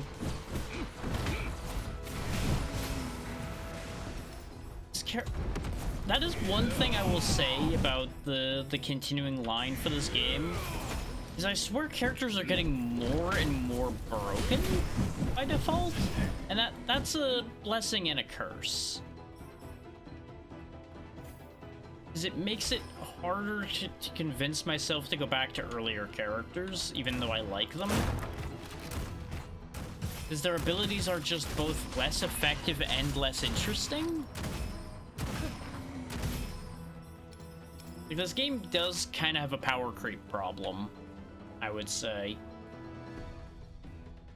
It's not to say that the earlier ones aren't completely viable, because they still are. I don't know. I know what I'm saying is contradicting itself a little bit, but it still is a bit of a thing. Scorching Rounds is one of my preferred weapons, even though this is like a default gun. Like, this is one of the guns you literally have when you first boot up the game, even. Nah, I think it's just not it. Not it right now.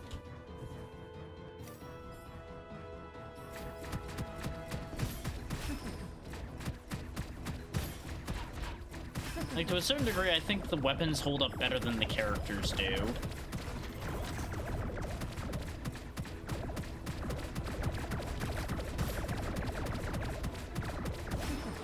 That may just be me.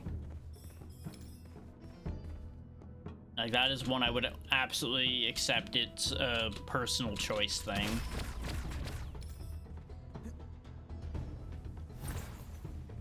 Pedal Wall. Your shields mean nothing to that.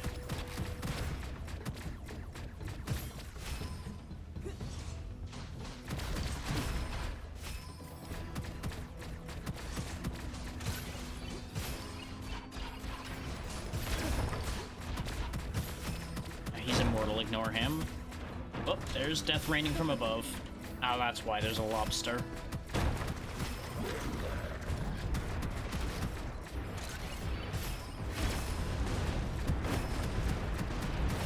I just saw a bunch of sparks in the sky, and I'm like, I think I don't want to be here anymore. I don't really know why, but I think I don't want to be there anymore. That's just kind of an instinct you get after a while. Like, you know, I just have a sense that this is dangerous.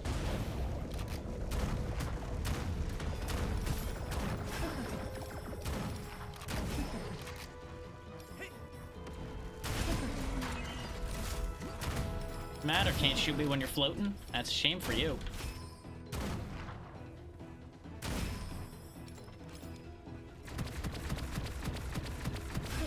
It's a good thing every weapon I'm using right now has AoE, so I can just bypass those shields. Ooh, we might get a better bounty magic. Oh, Lord and Savior Brick is here. No, no, no. Fortunately, I will have to blaspheme the game right now and not take the brick. This is not a brick build.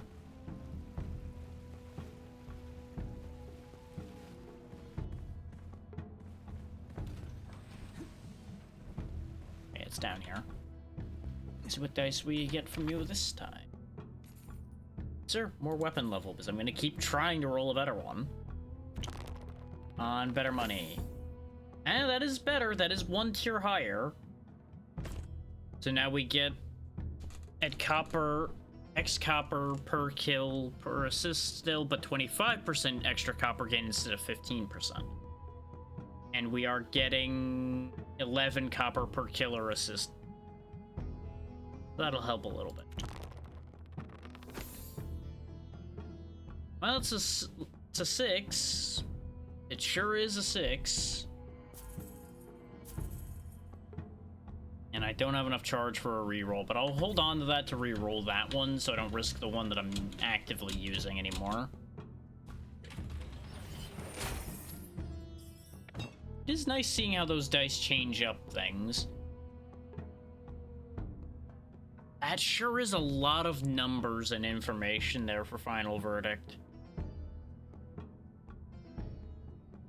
So Advanced Strike and Advanced Strike make 2 become attack power for 1,200% and 1,800% respectively, and it unlocks Advanced Strike 3 Verdict, which costs 30 vigor and deals 2,400% damage.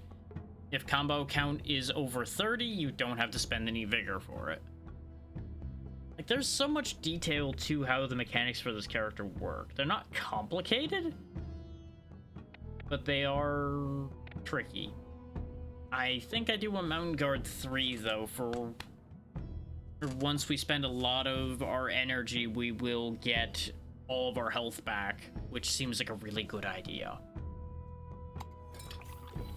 Because that's a good way to keep our rage form alive. Which seems to be our biggest problem with it now, is not just getting chewed to pieces. Oh, it's the Abyssal Serpent, so it's a really good thing I took away to survive more. Is if any of y'all haven't seen the Abyssal Serpent yet, buckle up, it's a ride. And it's a fast ride. I don't have any use. Uh-huh. To ride right off the nearest cliff.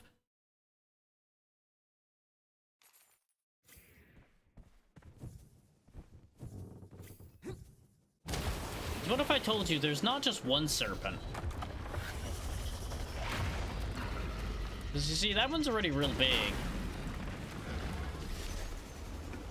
But it's got 2 friends.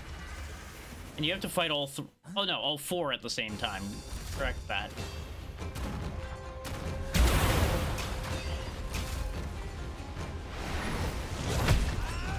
I'm gonna punch him.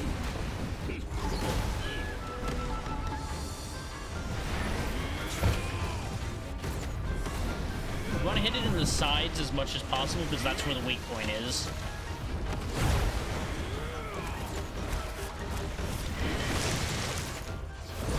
It does a lot of full screen attacks like that wave it just did. You're gonna want to keep your eyes open for the timing on those to avoid it.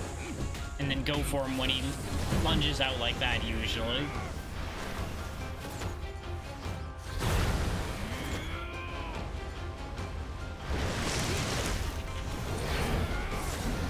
Thankfully, since we have tons of hit points, I can just kind of absorb what he's doing to a certain degree.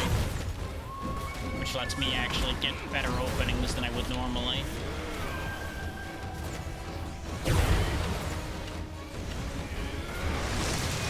So don't mind the casual 2.5 million hit points this thing has as well.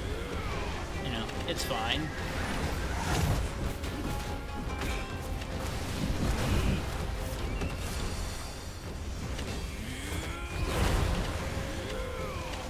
This thing can be a lot to handle. Like, if I didn't just have bags of hit points, we would be in trouble right now. Like, take note of the fact that I have 1,000 health in rage form here, and it's already cut me down to about half of that.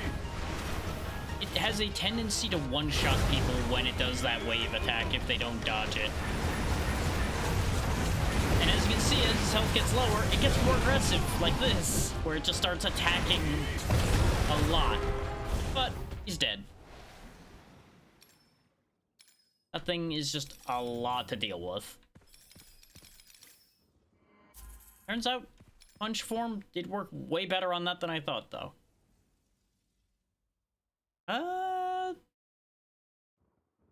It's a little bit fast, yeah. This is just good across the board. The weapons with a scope gaining double zoom would be a problem if I was using anything that had a scope. But instead we just have more crit damage, basically. With no downside.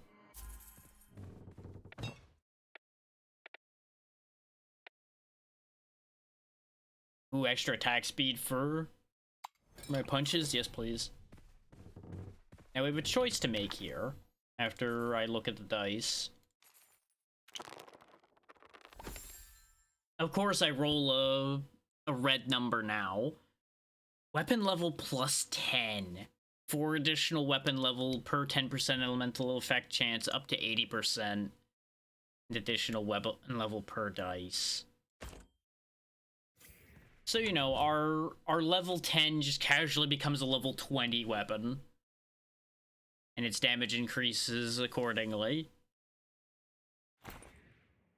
Now, the choice, though, is that takes you to Area 4. That ends the run. Because this used to be the end of the game. Area 3 used to be the final zone of the game until they added Area 4. But they give players the chance to take their win, just take their ball and go home, or fight Area 4 and the boss at the end of it. Area 4 can be very nasty, which is why I was saying before I might fail out of this run in Area 3. But getting that plus 10 level has given me potentially false confidence. It's 20 for that. And I can't go back and buy things, so... You know what? Hell with it. Going to Area 4. Let's see. Extra damage, sure. Immunity to Curse Scrolls.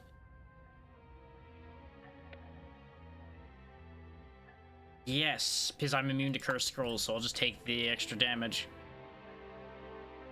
Ooh, Paranormality is a disaster for us right now. Because that'll fix our max HP at 1, which our max HP is currently stupid high. But our shields are only like 75. So our shields would go up to 150 and we'd lose over 300 hit points. Terrible choice. This is also not great. This is also not good. None of these are really good. But I'll take Airbag. This is the least bad choice.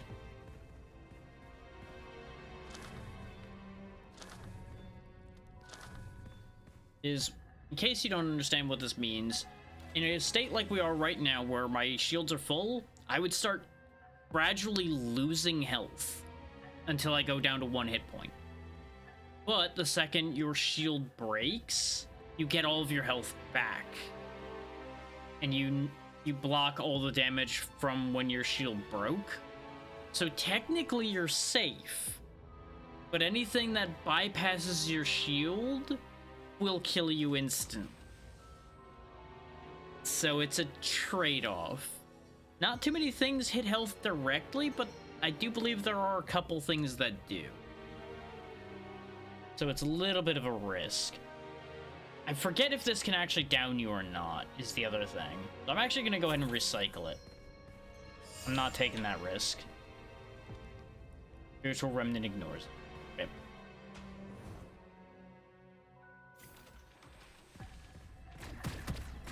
Yeah, welcome to Hyborian Jokul, where things get real scary.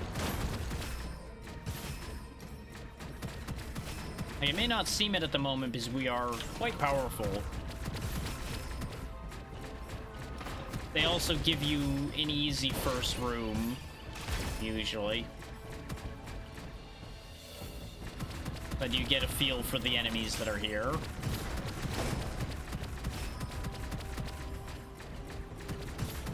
My real concern is the boss of this area, though. Not the enemies and such along the way. This ice, though, is also a menace. This hexagon's pretty good. Not anything impressive, but it's not bad. Still getting rid of it, though. Not what I'm looking for. Hexagon's nice, though, because it can generate a shield as its secondary, so it can be pretty useful. Leader monsters again. Okay. You've really got to watch out for those stalkers, because as with most sniping enemies, they'll probably down you pretty quick if they manage to land a hit on you. Is their shots really sting?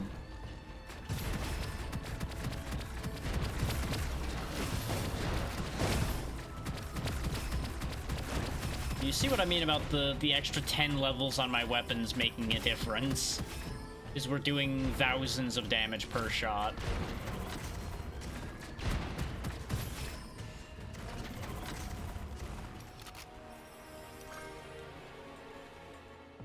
Lightning mastery, huh? Not that useful to me, because I don't think anything I have is doing lightning damage anymore. Yeah, because we got rid of the one that was doing lightning damage before. Give bunch of money, receive stats. Let's go ahead and grab the shield and armor, because that regenerates and the health needs buns to regenerate. We also have lots of hit points, so a little bit of a shield buffer is a better idea, I would say. But I've also always been a firm believer in always taking the shield or armor there, because that's a rechargeable resource without needing anything other than yourself to do it. So in my mind, that's inherently more reliable. Doesn't work for characters that don't have any shield anymore, of course, because there are situations where you won't have shield. That's where it becomes a bit of a problem. We want to get rid of these flying saucers on sight, because they give shields to everything else. And those shields are obnoxious.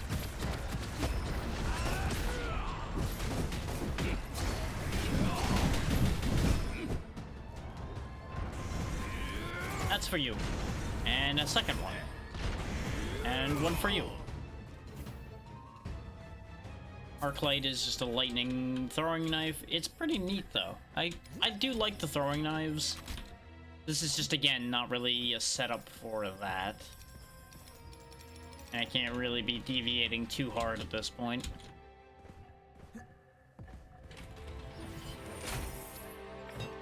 Now, the other thing about this area is you'll notice we don't get two other choices. These goblets are corrupted. They give you one choice, and that's all you get. So, you know, just be happy with whatever you get, because that's all you're getting. Is the logic they usually operate under, as far as I can tell, is you're already committed with your build by this point. So you probably already have all the ascensions you're gonna particularly care about. Unless you got unlucky, like I do a lot.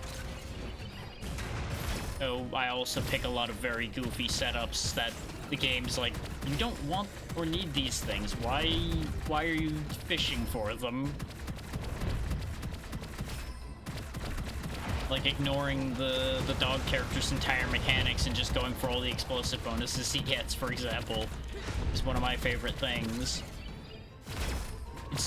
It used to be, at the very least, incredibly effective. I'm betting it has fallen off a decent bit by now, though there are some newer explosive weapons that do still work for it, most likely.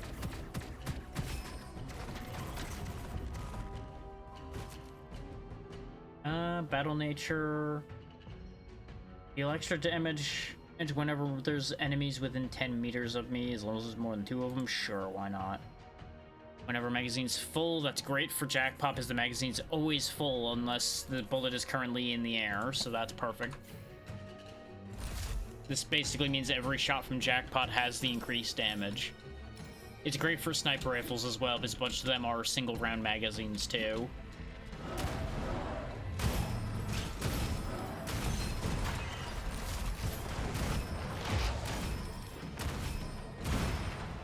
remember, all those damage bonuses count for every pellet coming out of this jackpot, so it's very silly. Hell is a neat shotgun because it's a living shotgun you feed fish to make it shoot. Just in case anybody didn't know that. This is the closest to using shotguns a lot you're probably ever going to see me get to. Unless I'm playing somebody that needs a shotgun, which is not too many. Usually you can use the melee weapons or other things instead and be fine.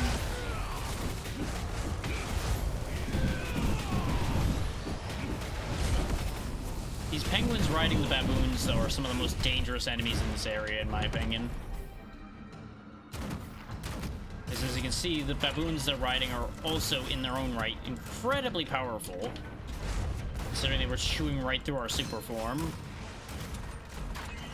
No, stop that. If we encountered an immortal one of these, I would be very upset. Just trying to keep one of those off your tail while you can't kill it would be a lot.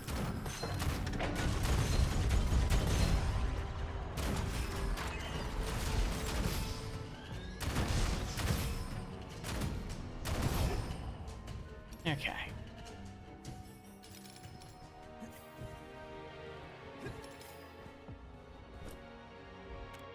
Give up a scroll, get some money. I don't really need mid-air strike. I don't really do the whole hopping around to do extra damage thing. A buddy of mine I used to play with would literally never be touching the ground. He was always jumping. And doing that would personally drive me up the wall, but it is effective. Okay. Or I should say it's effective when you have something like that.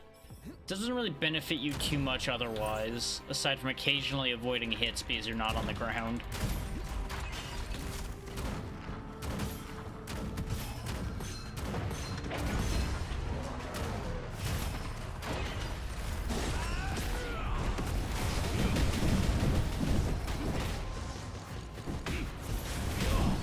Punch him, Captain.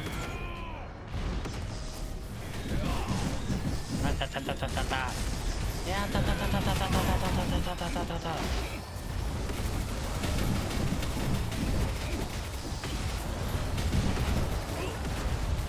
oh boy.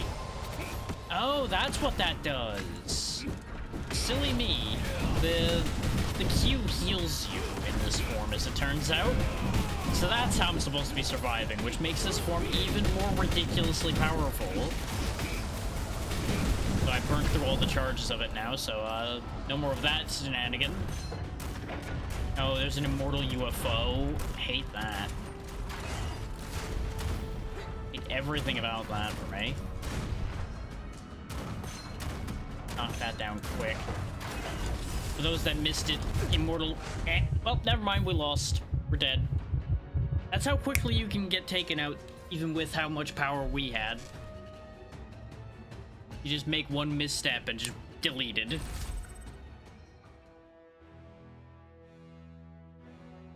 That's definitely one of my lower highest damage delts.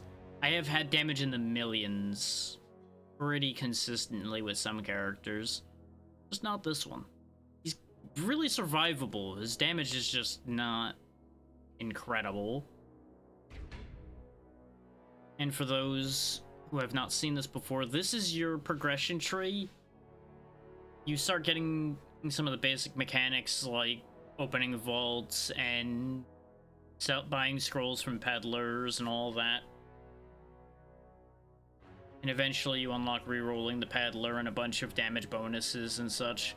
You really want the health and shield bonuses as fast as you can get them, because survivability is vitally important in this game, as you probably saw. And every hero has a set of five abilities they can pick up in here too. You can see the results of me playing as much as I have, where I have most of them. But you can also see the characters I don't value too much by virtue of the ones that don't have most of theirs. Like, Crown Prince is one of the one you start the game with, basically, and I just did not care for his abilities that much. This is the dog I was talking about. You can see I ignored his dual wielding bonuses and just kind of stopped once I got my explosive grenade bonus. Because again, that's just what my priorities were. Ooh, I got 500 more currency from that. Got a bunch of season experience. Getting a bunch of emotes for doing things. This level up here is your total level of all of the meta progression you've purchased using that currency. As you can see, based on how long I've been playing, I have a few levels. You can also get some neat frames for it. Like I have this one because of the first anniversary of this frame from when they sold 1 million copies. Bunch of seasonal rewards.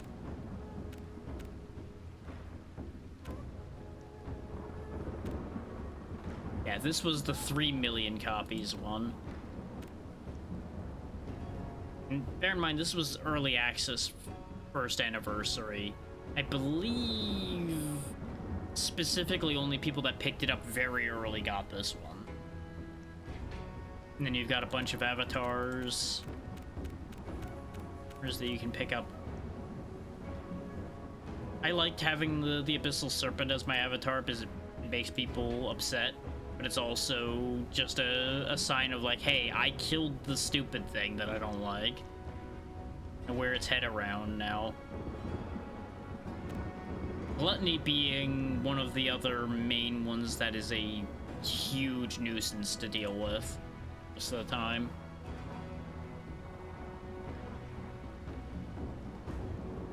Yeah, I said I was gonna walk y'all through some of the newer stuff, so let's go over here to weapons. So let's see, based on what Doki had said of when they had stopped playing, new things would be the Revealer, which is an assault rifle that has a fairly standard aim down sights as its secondary move, and it makes weak points appear on enemies, basically. Pretty neat. Hexagon we talked about already. The Tracker is one I have not used too much, but it can place a mark and it will auto-target that mark. Similar case to... oh no, the Rainbow Arch is the chargeable one. Basically, you have an assault rifle, but it also has an alternative charge shot. Let's see. Concealed ammo, you throw it when you reload it, and it explodes. That's pretty fun. Demon Lure is just a submachine gun. Every time it crit hits, it gets stronger. Wolf Gaze is similar, but it also has a special shot it does on your alternate fire. Nothing too remarkable there. Cloud Weaver's interesting because it's not kidding when it says the spiritual spikes are controllable. You just float them around and you can literally just aim them around and have them just remote control fly around for you. And when keep stabbing things. The brick is quite literally just a brick. You throw it at things. Viper Sight's another one of the new weapons. I've not actually gotten to use this yet. I wanted this one to show up because I love my pistols, but I haven't gotten to use this one yet. Pupil is a chargeable shotgun. The more you charge it, the narrower the spread gets, so eventually it becomes basically a sniper rifle. One of the handful of shotguns I do actually like. Illusion is a rapid fire shotgun. It's an old one. Don't particularly care for that. Hell we've talked about. Wild Hunt's just a double-barreled shotgun that was from the beginning. Porcupine is kind of like a flak cannon. And from Unreal, you have a shot that makes a scattering projectile. Like just a spray of projectiles comes from the singular projectile, and it fires like a shotgun normally. Jet Octopus is a bit weird. You siphon energy from enemies, and then it just sprays. Jackpot we talked about. Wheel Saw. Just when you reload it, the saw blade pops out in front and cuts things up if they're near you. Claw spray is just a water gun.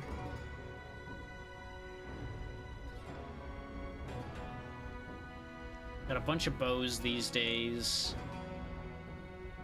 Lightning Katana is kind of neat because you can actually put a shield on your teammate by shooting them. That's its main thing other than just being a sniper rifle. You've got this saw blade gun here, which I've not actually gotten to use too much, so I don't really know how it works in particular.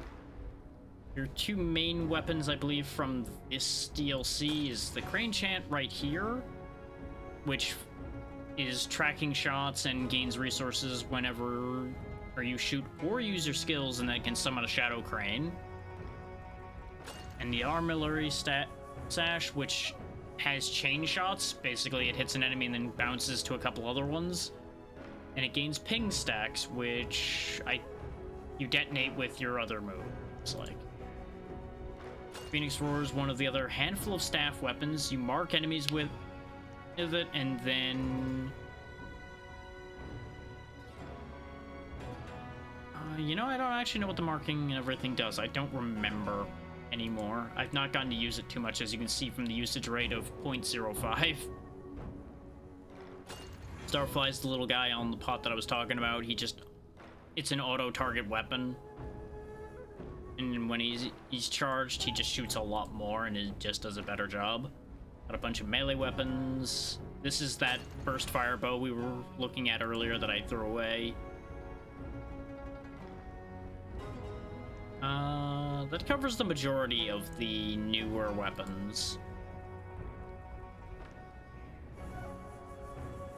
Spiritual Assault is a secondary game mode. It's just a horde mode, basically.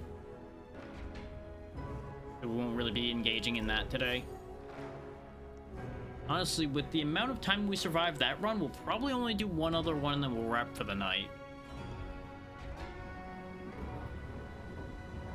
So let's see the other new hero, which is Yo-Yo. Create a natural domain, summoning Leaf Spirit inside, convert seeds into Leaf Spirit. Leaf Spirit will automatically attack enemies and deal corrosion damage. The verdant orb explodes on contact, leave a seed, apply parasite to enemies in range, and deal damage. Enemies with parasite take continuous damage.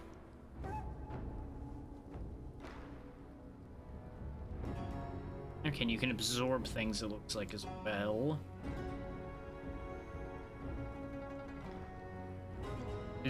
These things underneath are usually just explanations of some of the additional parts.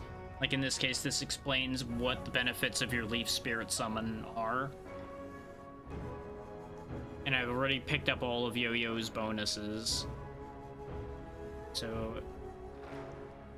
oh, you just get staff weapons. Okay. And then you get bonuses. Yes. Okay, sure. We'll stick with the same difficulty we were on, so we don't end up having too big a thing happen here. I want to stick with Ultimate Firearm? Sure, why not? Let's do this.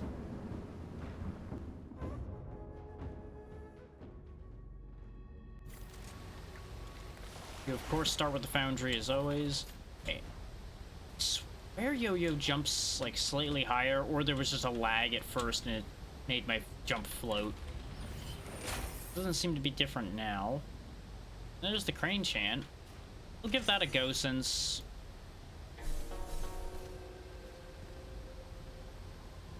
oh, there's a manual and an auto. Neat that it plays music. Burned all my ammo learning, but that's fine.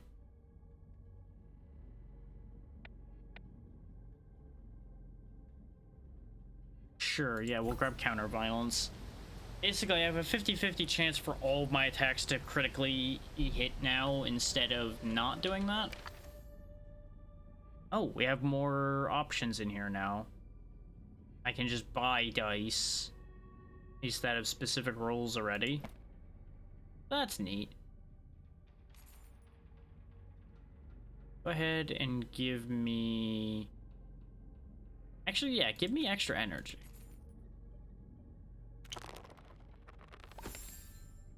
Nice. Extra primary skill use every 15 seconds, and extra primary skill final damage for each usage held. So basically we'll build up extra charges of our Leaf Spirit thing. And I think that'll work out well. We'll see. Go, my Leaf Spirit. Do harm to my enemies. Okay, so it's basically like a little plant turret that shoots at things.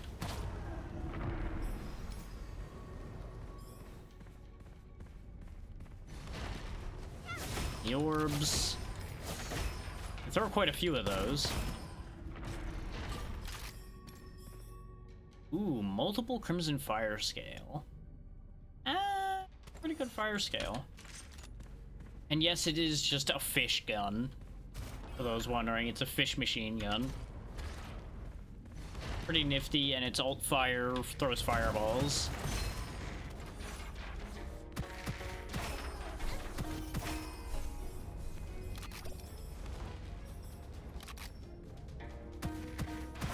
What the meter this thing had, I was half expecting this to be another rhythm game weapon.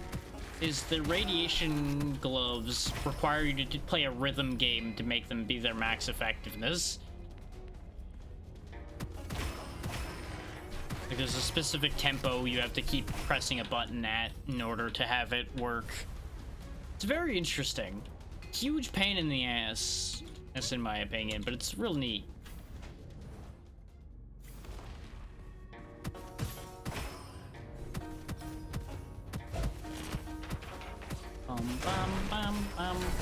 Bang.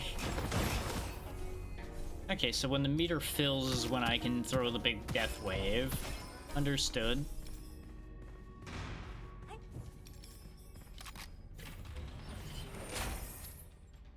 Reascend. We haven't even gotten our first ascension yet, game. Piss off. That would be completely useless to take right now, considering we have no ascensions, like I said. Ascensions being those goblet bonuses, in case people weren't sure about that one.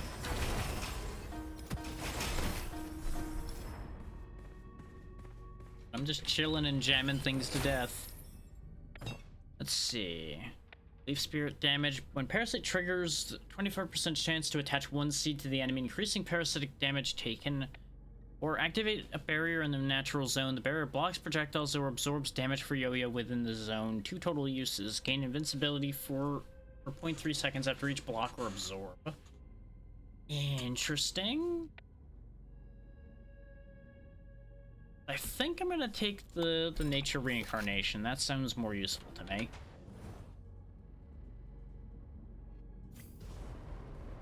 I say, not really remembering which of my 2 things that was attached to. I think it's off of that. Yeah, it's off of that, because you can see him taking corrosion damage.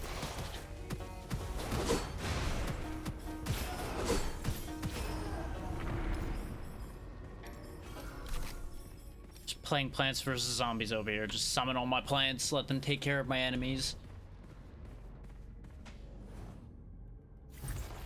Zombies are coming.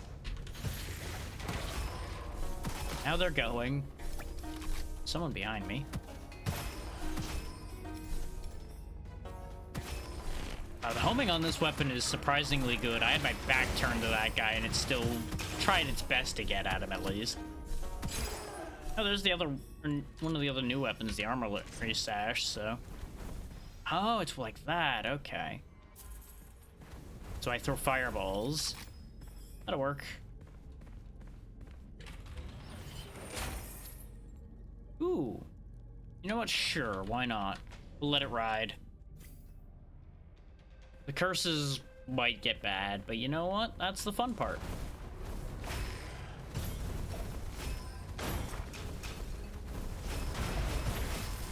Okay, now I just tug on the sash and bad things happen to everybody that I hit with it.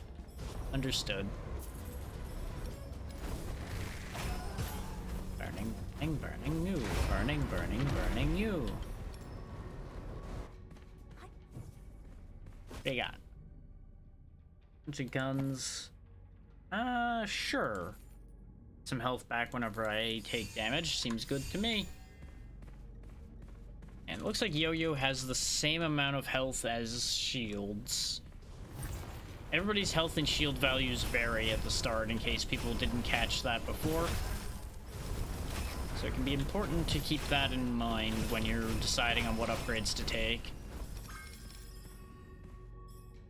Ooh, Vital Mastery without me having to fish for it. I was going to avoid taking it, but if the game's just gonna give it to me... That is a high level melee master, not something I'm gonna want right now though. Actually wouldn't mind skill boost, I think. That seems like a good thing for me to have. Yeah, that's already... Vital Mastery rolled terribly, but it's the only one I have right now, so I'll put it on anyway. Skill boost didn't roll well either. Love that for me. RNG is not on my side tonight. But I do like the dice mechanic. I kind of hope the dice mechanic will stay. But I don't think it will. Let's see, gain 1 stack per weapon skill cast or per 16% weapon skill resource cost. At 60 stacks, fully restore weapon skill resource and refund 100% resource cost for 1.6 seconds. Stacks can be gained again after 6 seconds after the effect ends. So, like that big wave I throw out of the crane and staff thing, I could just cast that as much as I want once I hit 60 stacks, basically. So we want that. That seems like a good thing for us.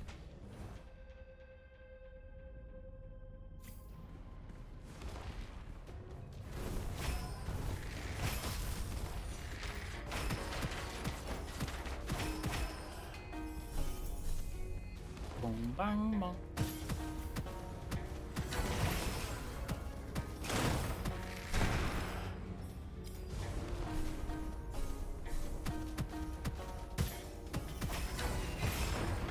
Stacks. We're learning. Let's go ahead and get a scroll. I got Fire Enthusiast, which is getting recycled. Fire Enthusiast is one of the few scrolls I will recycle on site. Because what it does is, as with the other enthusiasts, it will allow you to get a benefit, but it also means anytime you apply fire to something, you get set on fire. And getting set on fire doesn't help most of the time.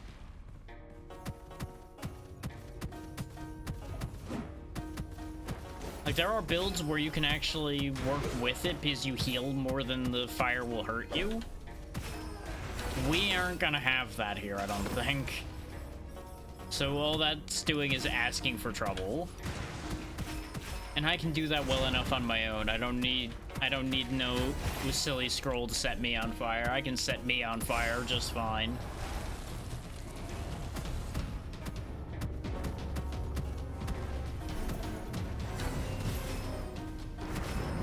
That damage output against the elite spearman is not great.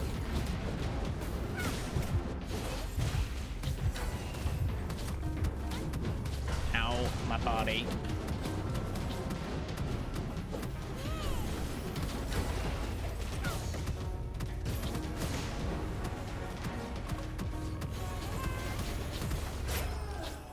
That was almost a disaster. Weave. Hexagon. Killer. We did get a staff, though. We have a Phoenix Roar now. I'm gonna keep the Crane Chant. Oh yeah, one other thing though, the Armillary Sash is another one of the interesting ones because you can switch it between all of the elements. I forgot about that. I noticed it when I put it down. But we may as well focus on stabs, since that seems to be Yo-Yo's thing. This way you guys get to see some more of the weapons. This does mean we're using 2 weapons that use the same ammo, which is not what you want, but it'll be okay.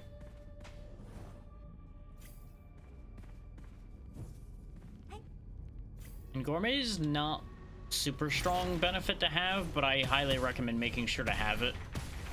Because buns don't heal for full unless you have that.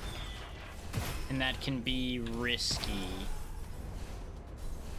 But But if you're not taking damage, like, at all, then you don't really need Gourmet. Ooh, I can replace the third time lucky I have with a better one. So I don't really know what the difference is. That's 50% weapon damage. Obtain 1 curse scroll for every 3 mysterious chests you open. Cannot be discarded. And then this one is every 3 peculiar chests you open. That's why. The peculiar chests, I believe, are the red ones, and mysterious chests are the blue ones that have the scrolls and the ascensions in them. Basically, the advantage being there's a lot less of the peculiar chests than there are of the mysterious chests. So you're a lot less likely to bury yourself in curses.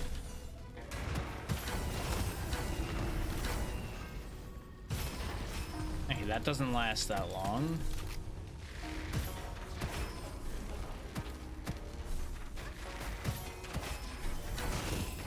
Oh, okay, just auto fires the ability. That's what that does. Okay. That's kind of fine at the moment, honestly. Well, there's a better version here, potentially. Both are corrosion. Wait, no, I'm looking at the Phoenix Roar.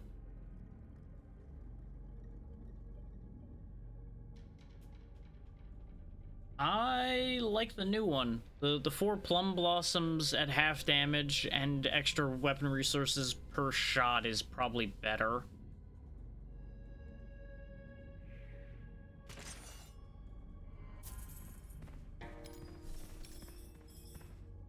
Dragon Breath is a pretty nifty weapon. It's a charge weapon, but if you right click while it's recharging, get it charged back faster. Pretty handy, not a weapon we're going to be using for this setup.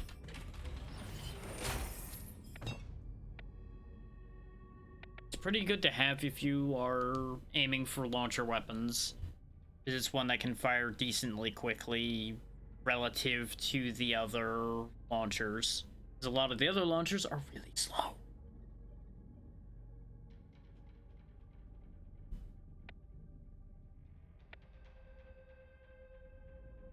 When an enemy with at least 5 stacks of parasites is defeated, its stacks spread to 1 enemy within 10 meters. If max stacks are reached, any excess stacks spread to the nearest enemy.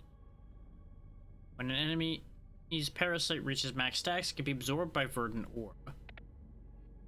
Or I get more secondary skill capacity, more chance to get secondary skill capacity, or just summon free leaf spirits.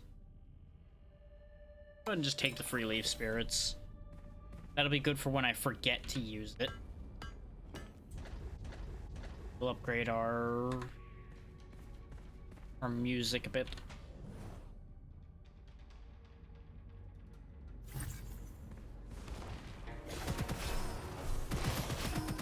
Yeah, this is actually pretty effective right now.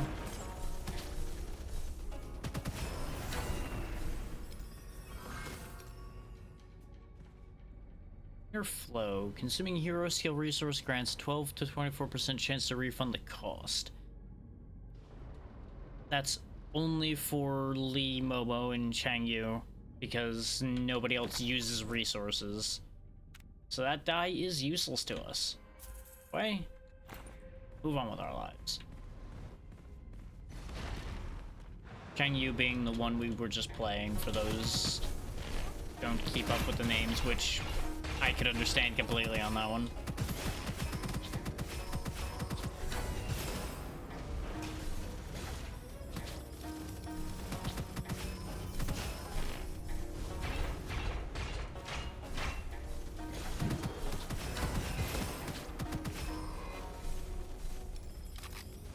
Just playing some soothing music until they die.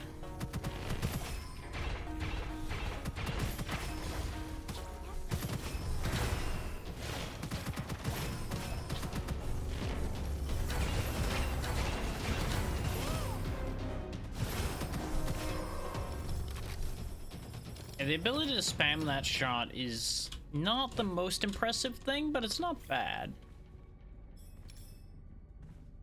Rainbow Arch, pretty good one, but we don't need it. Alright, I've got my little harp thing here. Why would I need anything else, right? Just play that funky music. And then they all die.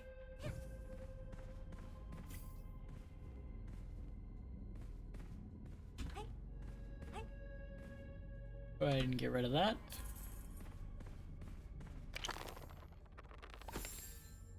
That is a pretty good crystal shield. Because that's the highest that could possibly roll. But we had crystal shield last time.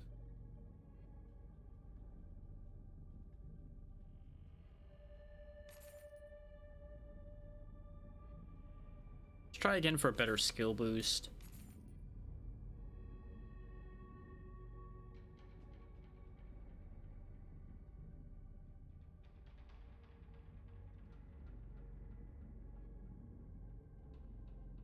It's not anything that I'm like, yes, I absolutely need this for this character.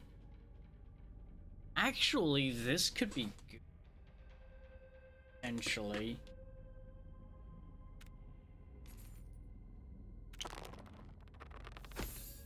You know, if it didn't roll a 1. Balanced out. Got us a better skill boost. It went from 20% extra skill damage to 50%, so I'll take that as a win. Spirit Surge blows. Let's try again. That is better. That legally qualifies as better. But can we do even better? We sure can. We rolled a 6. Goodbye, Vital Mastery.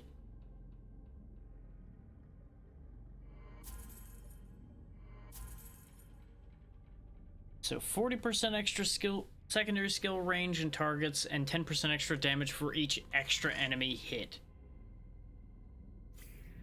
So now whenever we throw this, it hits a much bigger area. We have quite a few charges of it, so it should be pretty handy to be able to hit a lot of things at once. It's useful in a particular area like this because it doesn't trigger the stone monsters. So I can just kind of cheat an area like this a little bit. Got a funny little guy, but I'm just going to go ahead and get rid of that. I did, however, die because I was too busy screwing around to pay attention to my health.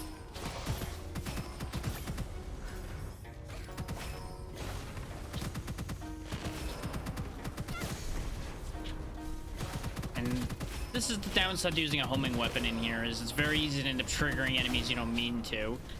Just for those that don't know, all of those statues are enemies. You hit them, they activate. Don't hit the statues. Just don't.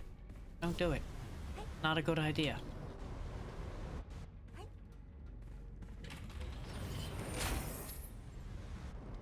Good. Silver metal or elemental bestow. Go ahead and take silver metal. That'll work.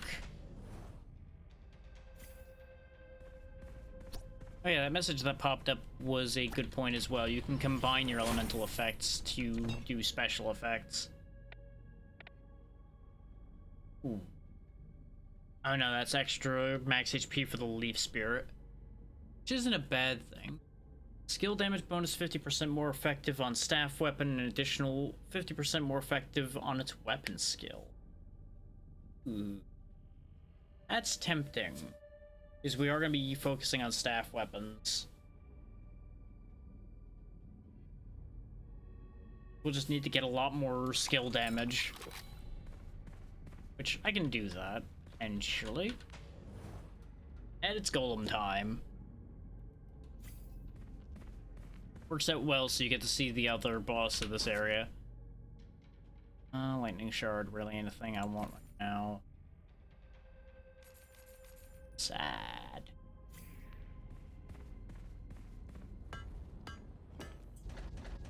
Anyway, level 8 Lucky Crane Chant. And you know what? Sure, we'll go ahead and etch a thing on there too. Weapon skill resource cap will be half of the sum of both weapons caps. And 1 stack for every 5% weapon skill resource cost, plus 6% final weapon damage for each stack for 15 seconds. Interesting. Won't work till we get another weapon with that same effect, but, you know. Yeah, the Golem's main shtick is his arm will protect him from attacks for the most part. But since we've got a homing weapon, we kind of just break this fight pretty hard. Oh yeah, and whenever he fires that laser, don't be anywhere but behind a rock. You will die, and more often than not. At the very least, you will be very sad. But being a stage 1 boss, he's not really much of a thing. We got another jackpot. So we got a tracker. Got a bloody drill, which, as you can see, sniper rifle. That's why I like that one. Got some good punch to it. Ooh, crits deal half damage directly to enemy HP rather than shield or armor. Yes, please.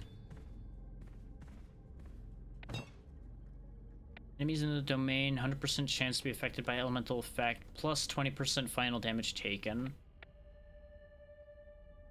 I could get extra shield while my leaf spirits are out, but nah. I'm gonna take the guaranteed elemental effect in the domain. That seems more useful to me. Having temporary extra shields is nice, but that will cause me to make bad mistakes. Ooh, a 12-point elemental surge. I don't even know what that effect does.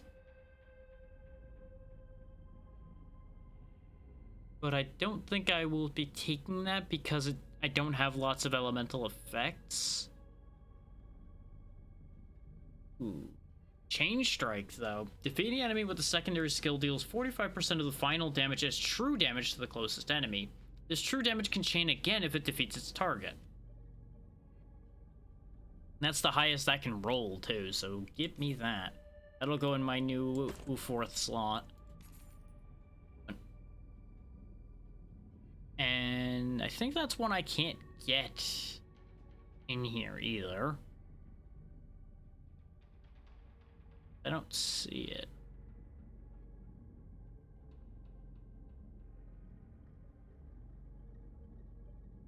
I could also go for weapon skill, because we are going to be aiming to use our weapons secondary fires a lot. We also can get higher tier versions of the things we're using too, so we should probably do that first. Like, once again, trying for a better skill boost, for example. Because remember, the skill damage also applies to our staves to a certain degree, so that is something we do want.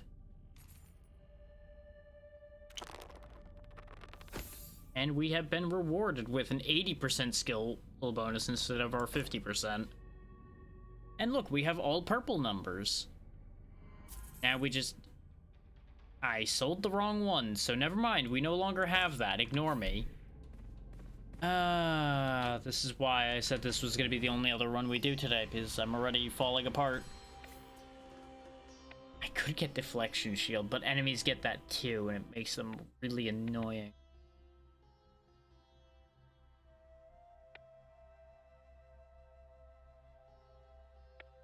Yeah, we'll take Safety Man instead. Time. Energy Sandals. Upper Miner. There we go.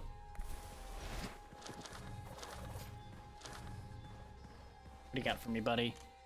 Leaf Essence. Auto pickup seeds within 12 meters. Plus 5% parasite final damage per pickup for 10 seconds. When parasite stacks exceed the limit on an enemy per access stack, instantly trigger 50% parasite damage. Yeah. So I honestly already forgot that I was supposed to be picking my seeds up. So having the auto pickup means I don't have to worry about that anymore.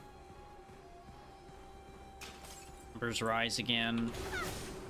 Choo, choo, choo.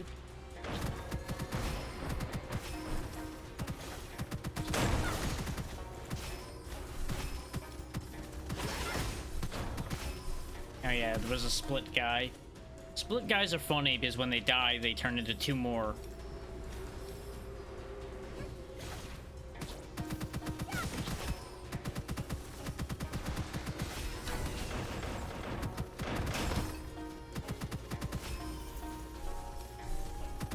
This is a very autopilot setup I've got going on right now, considering this weapon just homes in on everything on the screen. It's like, yeah, I don't really need to put in effort, I just exist. I win by existing.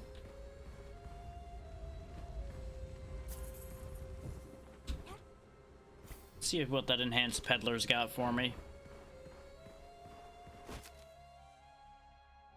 Trash. Don't get me wrong, Lord and Savior Brick is good and all, but again, wrong time there, bud. Now is not brick time, unfortunately.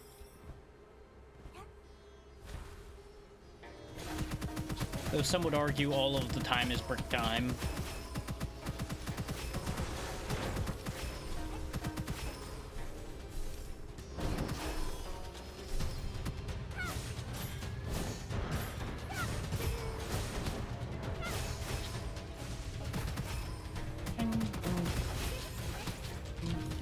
Oh, there's fire. Oh, there's a tornado. Oh, I'm standing in bad.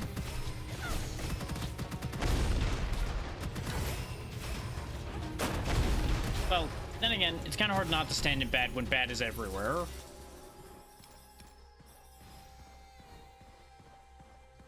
Another crane chant.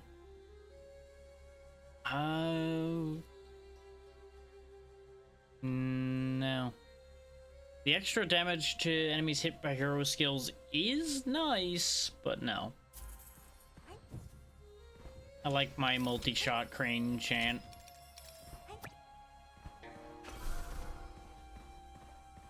Let's grab these chests and then we'll go into the vault, see how that works out for us, and then we will carry on. Give health for copper. It's warning me like, hey, third time unlucky is sitting right there. Also, the amount of money I would get for half my health is worthless. So I'm not opening that.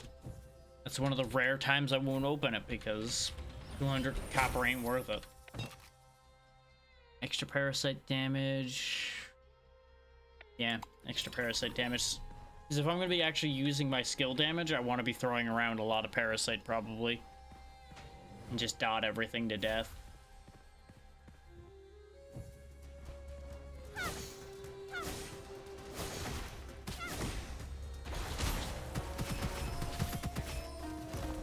See, they just kind of explode of their own volition thanks to the parasite.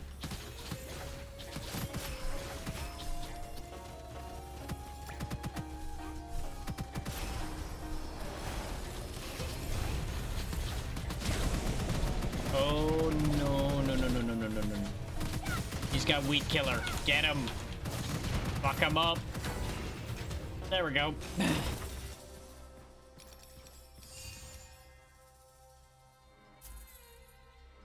Weapons I do like, but not right now.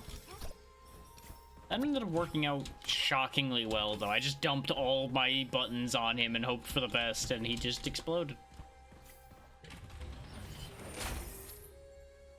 Take it all. All occult scrolls become non-discardable. Peculiar chests offer multiple options. Destroy after selecting 6 times.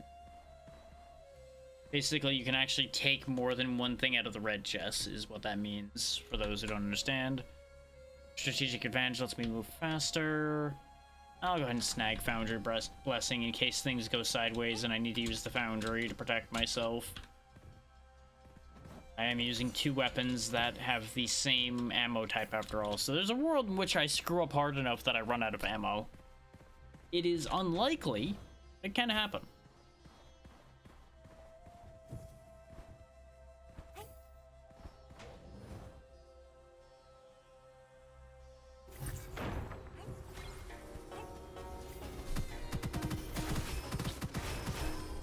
Seems that there's only so many of these effects that can happen because we keep ending up with the same ones. Or it's just decided it really likes those. Which does happen sometimes. I was trying to sell a thing.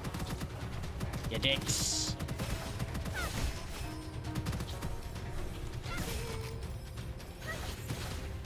You play with that. I need to get rid of this jerk.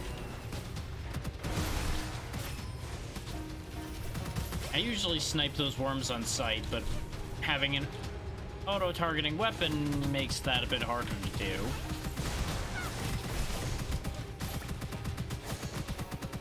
We are definitely a lot more fragile with Yo-Yo, though, which is not a surprise. We don't have hundreds of HP. We only have 90 per bar. Ah!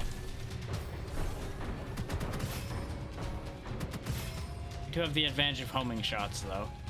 That is a pretty solid Tempest, but not now. Speaking of not now, bye. Bye. Go die. Goodbye.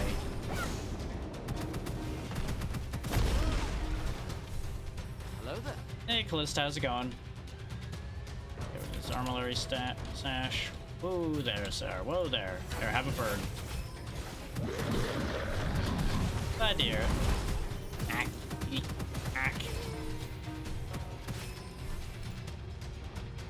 Tiger cannon as well. Really shouldn't be inventorying right now. If this wasn't gonna be my only other run of the night, I would say yes, but since I started off tired, I wasn't gonna be going that long tonight, unfortunately.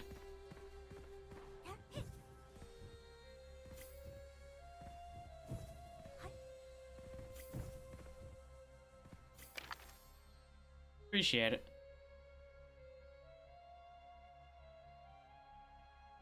And there was already talk of doing an actual, like, multiplayer session soon, TM. It's just a matter of figuring out when that'll end up happening. Since my schedule is going to get a little stupid for a little bit.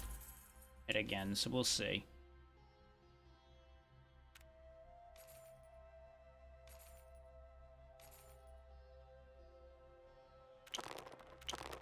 I can roll both at the same time. And be disappointed twice. Hooray. Try again. Better, but not better than the one I already have. Take my piddling amounts of money out of that. I could have re-rolled them, but I'm not trying to sit here and fiddle with that as much this time.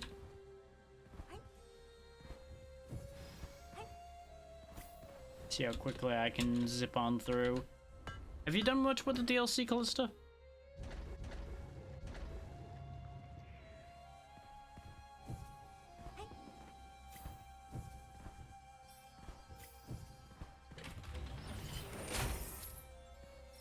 Hey, they're not Tragos. We're just sleepily blasting things and hoping things work out.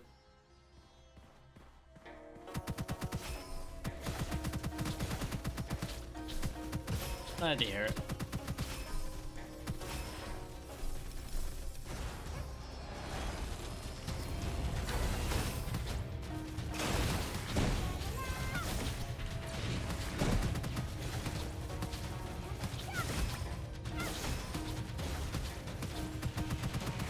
There we go.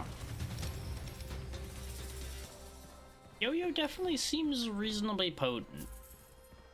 I definitely was seeing more immediate results with the other one, but I'm also being kind of lazy here, so probably not getting full potential. Old skull, old drops, shops, and mysterious chests will only have curiosity box. If you're picking up 4 curiosity boxes, they'll be destroyed. We could go gambling. Yeah, you know what? Let's go gambling. There we go. I do not get to pick scrolls anymore. It'll just give me box of something. 4 times. We shall see how that works out for us. Usually it works out in my favor.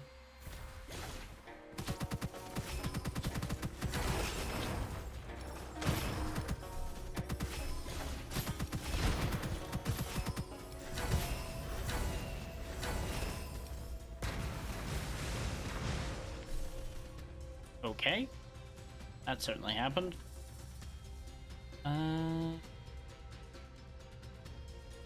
That is a definite better Phoenix Roar. Whether I'll actually end up using it at all, that's a question. But you may as well take the better one when you got a better one. Oh hey, a Curiosity Box. We got Resolute and Elemental Torment. Okay.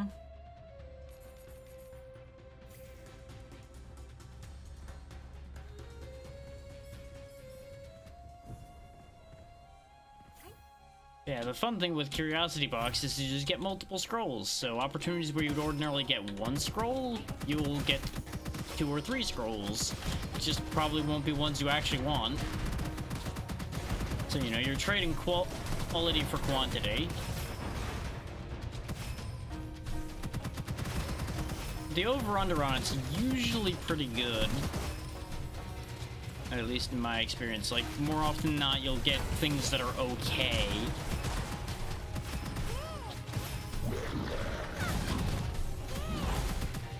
Here, play with the plants. Stop and smell the flowers before you run me over and murder me. There we go. Ooh, corrosion mastery. I do believe a lot of our stuff is corrosion based, so that might actually be worth grabbing if it rolls well.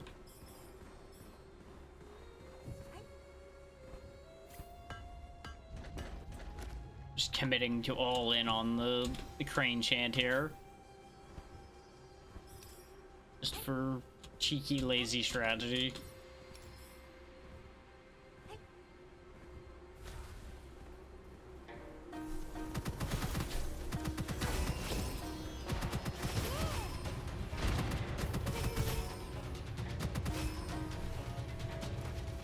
Well, they're all dead. There you go. Enhanced Curiosity Box, which gave us enhanced terminal lucidity and nothing else. Terminal lucidity is what again? Reset the cooldown of all skills and temporarily gain 1 primary skill charge whenever you lose over 20% of max total HP in a single hit. Get a cursed scroll, have a good thing happen. How about we don't?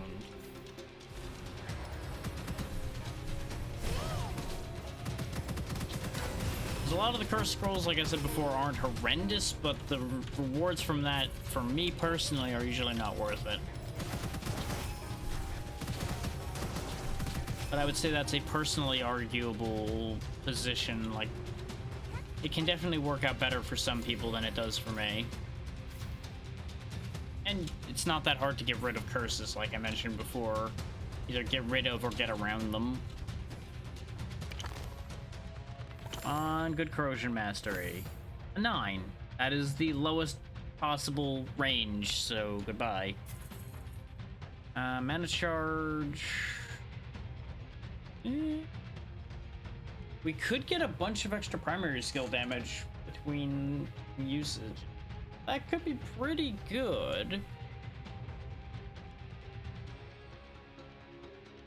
I could also just get infinity money from fair trade, which could be pretty fun.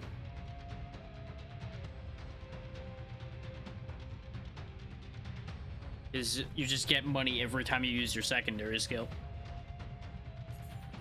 What's the higher one do? 70% increased skill use limit and 8 copper per use. Okay.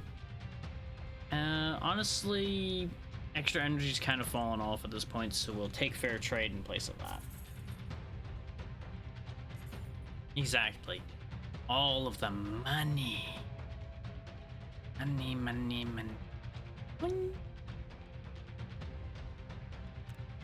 Could see about getting a better extra energy. But I'm thinking about Restore Spirit now. But I don't really have anything I would like to get rid of for it, so I think we'll just keep trying for that even better skill boost.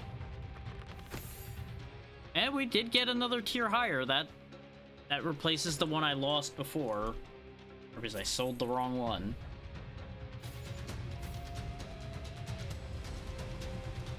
Now, admittedly, copper is yet to be a problem for the most part, but now it probably will never be a problem.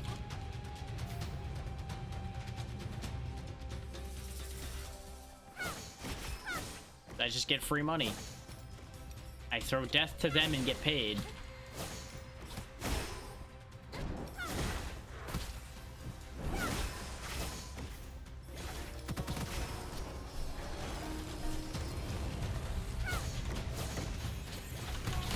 There you go. Have an army of plants. And then I play you the song of your death. That is the same as the one I have. Lower level, obviously, because I've been spamming levels for this thing. Extra damage against things that are in decay effect, and it has corrosion, so it would be giving them the decay effect on its own, which is great. Rate of fire is down, but lucky shot chance is up. There is potential for this to be way better than the one I have.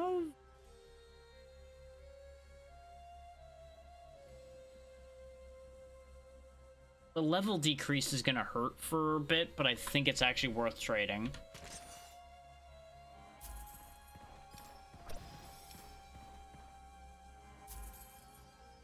Oh, one of my favorite weapons, Thunderclap Glove. It's not a staff, so I'm not taking it. I really do love me the Thunderclap Glove. Gee, box, or box. I like this one. We got just Wind Rider, huh? Yikes. That is a good one, though. 2 seconds of immunity after dashing 3 times. It's not, like, amazing. Especially when you don't have anything that gives you more dashing. But it can be useful. It will randomly save my life, probably. At least once. Just bear in mind, you don't have to do it 3 times quickly. You just have to do it 3 times at all. So I've got, like, Wind Rider stored up right now. As you can see at the bottom of the screen there, it said 2 charges out of 3. So as soon as I dash again, I will have temporary invincibility for a few seconds. It can be quite useful to bank that for when you need it. But as you can see by all those purple and red numbers, the lucky shot chance is paying off.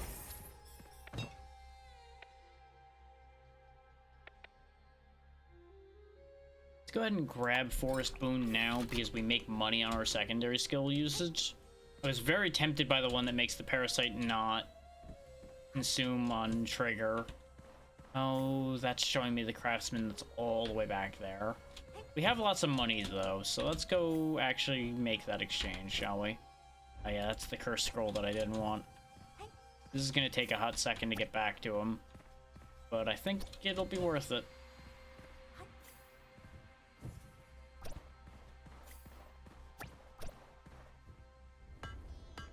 Oh, right, I already used his enhancements up completely, though.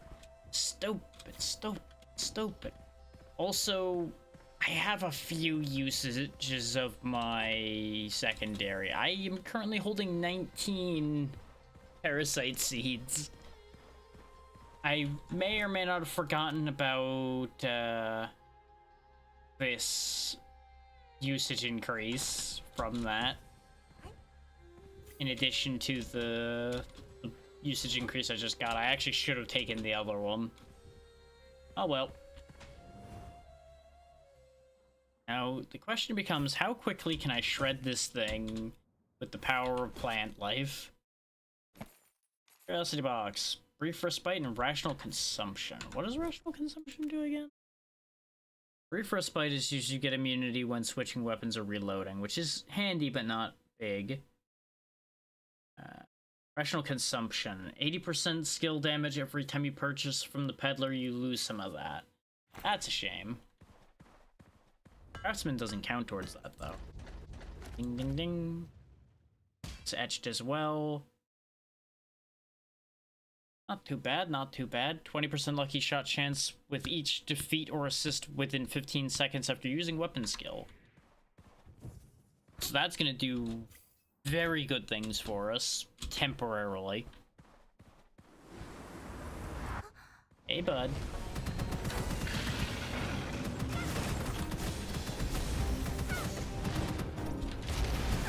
Here, get parasited, get parasited, get parasited. Nice. summon all of my minions in attack mode.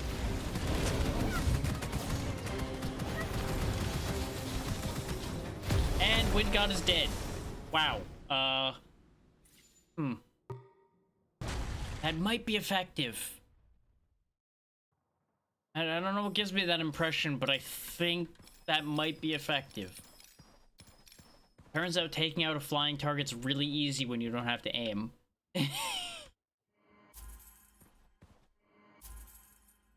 Ooh, the Viper Sight. I did really want to play with that.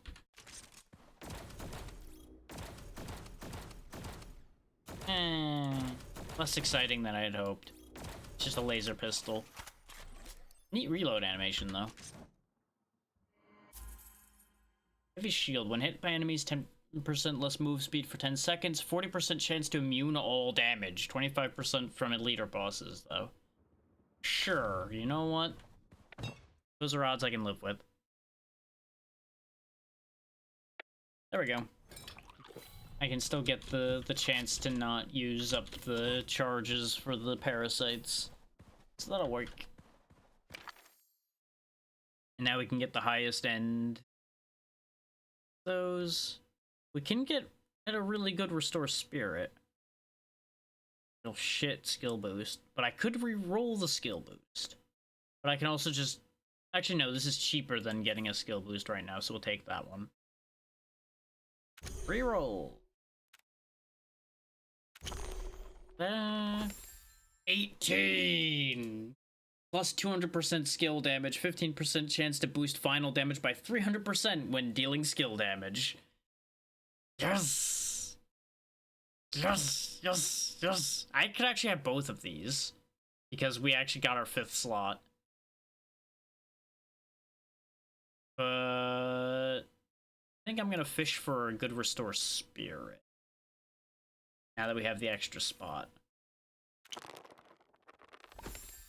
14! Which becomes 18 because of our passive. Every secondary skill use that hits 8 enemies gives 5 secondary skill uses back. Yes! Yes! Yes! We're on a roll for these dice rolls right now. That. Dice are suddenly on my side. That's that last run luck kicking in there. That's that last run luck.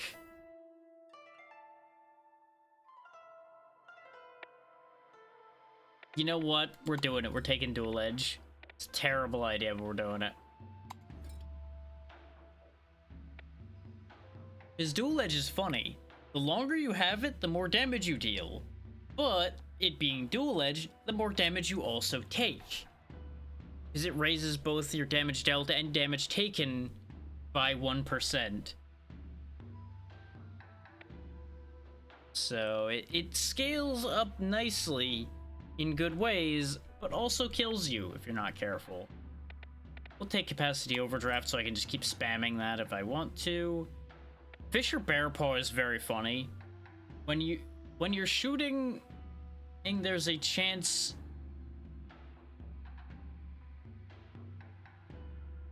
It used to be every time, I believe.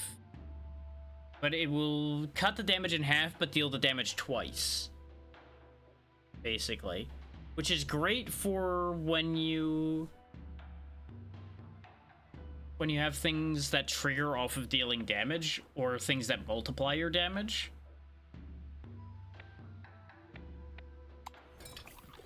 And it's just funny to me.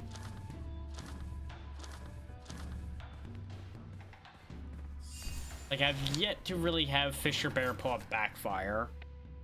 Spirit Summon skill range doubled. Each time a weapon skill is cast, obtain 1 stack. 2 stacks of cast in Nature Domain. Each stack grants 15% weapon final damage bonus and 7.5% skill final damage bonus for 10 seconds. Max 10 stacks. Sure. Why not? Spirits be with me.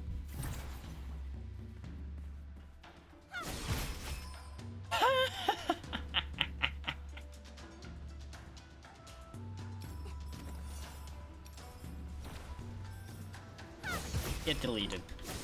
Deleted. Deleted. Deleted.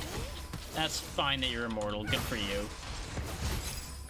Who needs weapons anymore? I have magic. Sure. So my skill damage will go down if I buy things from this peddler. Actually, piercing bullet's great for us. So we will buy that. Is a lot of what we're gonna do is skill damage, so basically all I have to do is just flick this instrument once and blast something with a skill and it'll have a terrible time. Speaking of terrible time, this is useless.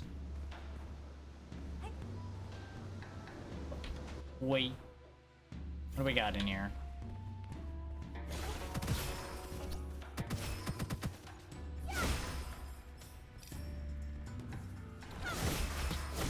Best part is I don't even have to worry about charges, because if it comes down to it, I can just blast something at the expense of a bit of health. But we did get an item drop here. Why are so many of these crane chants? That is pretty good. Like, if I wanted to sit here and re-upgrade a crane chant again, that one would also arguably be better, but I'm happy with the one I've got. The big advantage that one had was the damage bonus from things hit with the right click on this thing. We're not using it enough for it to be the big play for us here, more or less. So he died. Wasn't expecting the right click to just kill him instantly, but skill damage does apply to that, so it happened.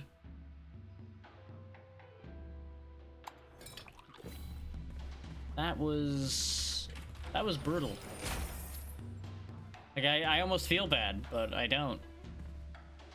Sure, final judgment, so things will randomly explode when they get to low health. That's always a convenient one to have. Sometimes you can have an enemy just sticking around at low hit points. That'll just delete it. More often than not. You don't have to worry about that.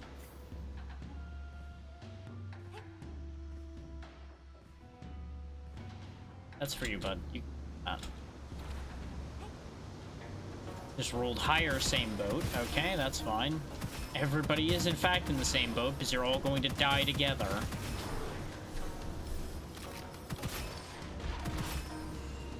There we go, completed. We get extra energy.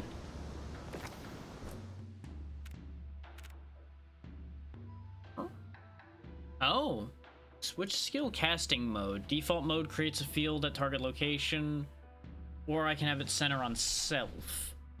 Neat. I gained that when I got Spiritual Domain, apparently.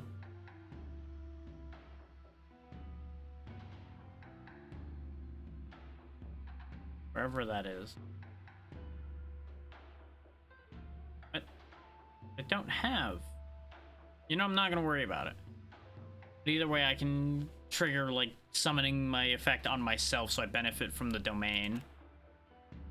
Oh wait, no, I do have the thing. It was one of the green things we picked up. Ignore me, I am dumb sometimes. I'm also tired. That's a 2, huh? Good news, it goes up to a 5. Bad news, it means fucking nothing. Try again. That's worse. Try again. That's better. +1 temporary primary skill usage every 12 seconds. Lower cooldown per enemy kill assist. Extra damage per usage held. We did get a bunch of fortune card or chip thingies. So we can buy more dice when we get to the next fortune peddler.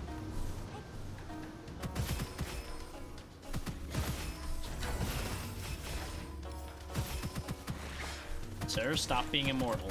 Thank you.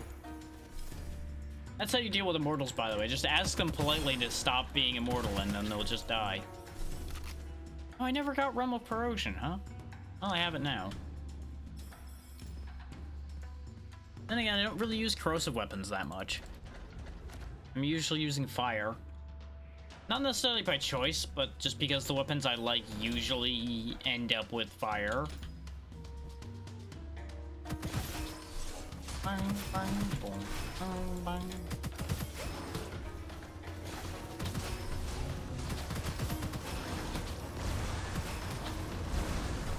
Deleting all the enemies, deleting all the enemies. They can't stand against me and my powers.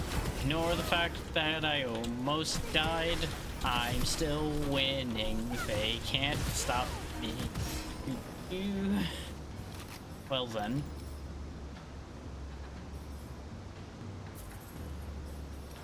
Thunderstorm is pretty fun, but not right now. Unlike a real thunderstorm. Real thunderstorms are a lot less fun.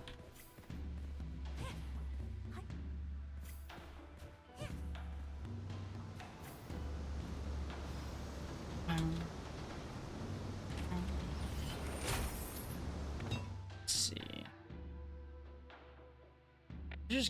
Yeah, you know what? Let's just raise our corrosion damage, because I believe that impacts our weapon damage with a corrosive weapon as well, so that'll be great.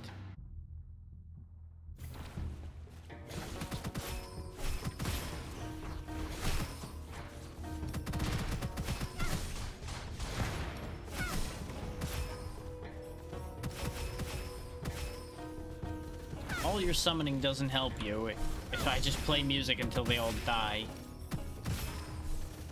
Oh, that's the absorb thing. Okay, so if I'm charging this, that's how I absorb. Oh, okay, by absorbing them I can make better little dudes. Okay. Interesting.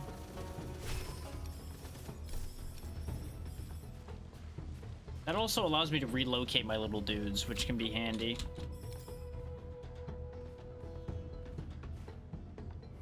Seen Tempest and Dual Fang already.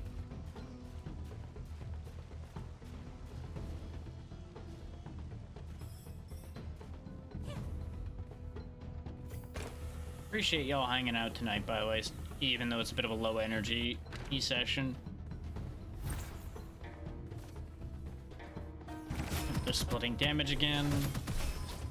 More importantly, they're reducing the damage, which is annoying to me.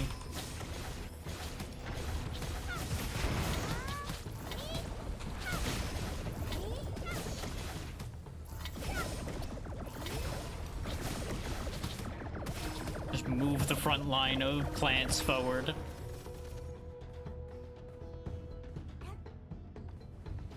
Got another Phoenix Roar. Meh. Probably not even selecting it anytime soon anyway.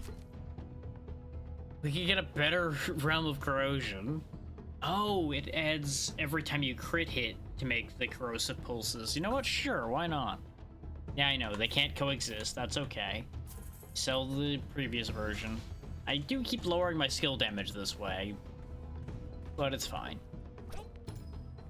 The replacements are worth it. Where are you guys going? They're just walking away from me. They want nothing to do with my nonsense. And honestly, that's understandable. My nonsense is getting really ridiculous.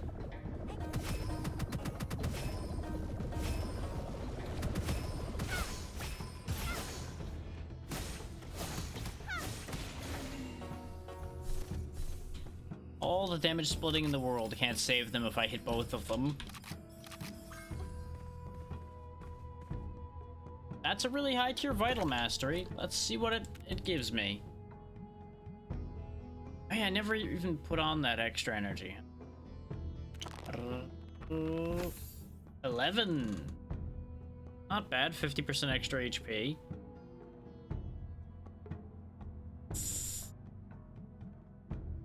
I might get rid of Spirit Surge for extra energy. No. I do think I'm getting rid of Chain Strike at this point, though, because I don't really need it. We'll put Vital Mastery there to increase our odds of survival. From 90 hit points to 153. You know, pretty good. Pretty good. Bit more likely to live, you know?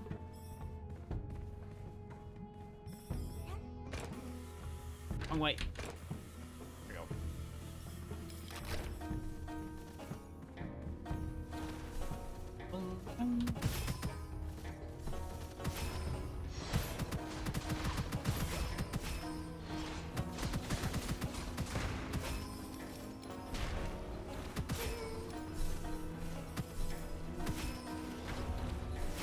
I can just kind of spin around like this and it just works out.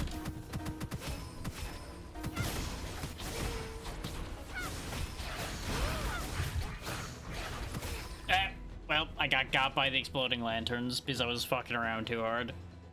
And you only get the one revive, so that's over. That was going places. It was going very interesting places. But I pushed my luck a little too much. I don't think yo-yo's too much my thing. Yo-yo seems pretty good though.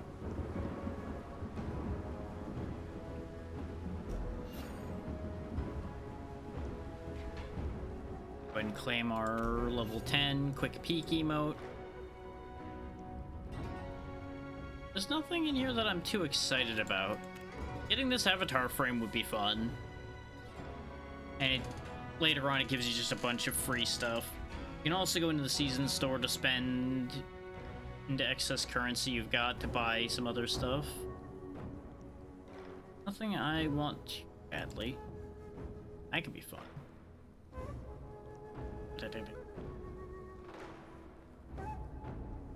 Little eggy boys. Emotes, weapon skins.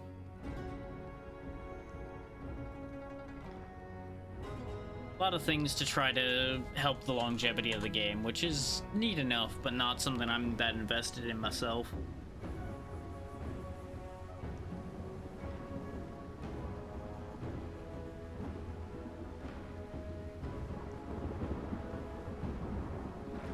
Now, because, like I said, I am both tired and a little bit weird-brained tonight, we may not raid. I'm gonna take a quick look to see who's live. But like I said, it may end up being a no-raid night.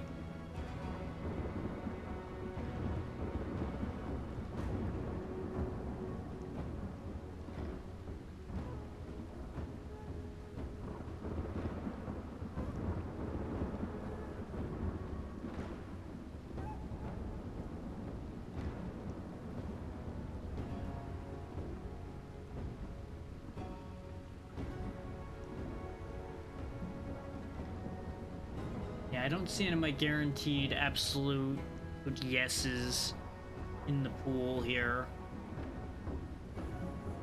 for tonight. At least not an immediate scan. So as much as it may be a disappointment to some of y'all, you're gonna have to find your own way tonight. And you're more than welcome to stay here, but there won't be anything happening here. But thank you all for taking the time to be here tonight. I will be back tomorrow, hopefully, during the afternoon with another just free day. It's a nice staff. Yo-Yo's got a lot of green. I know you like your green.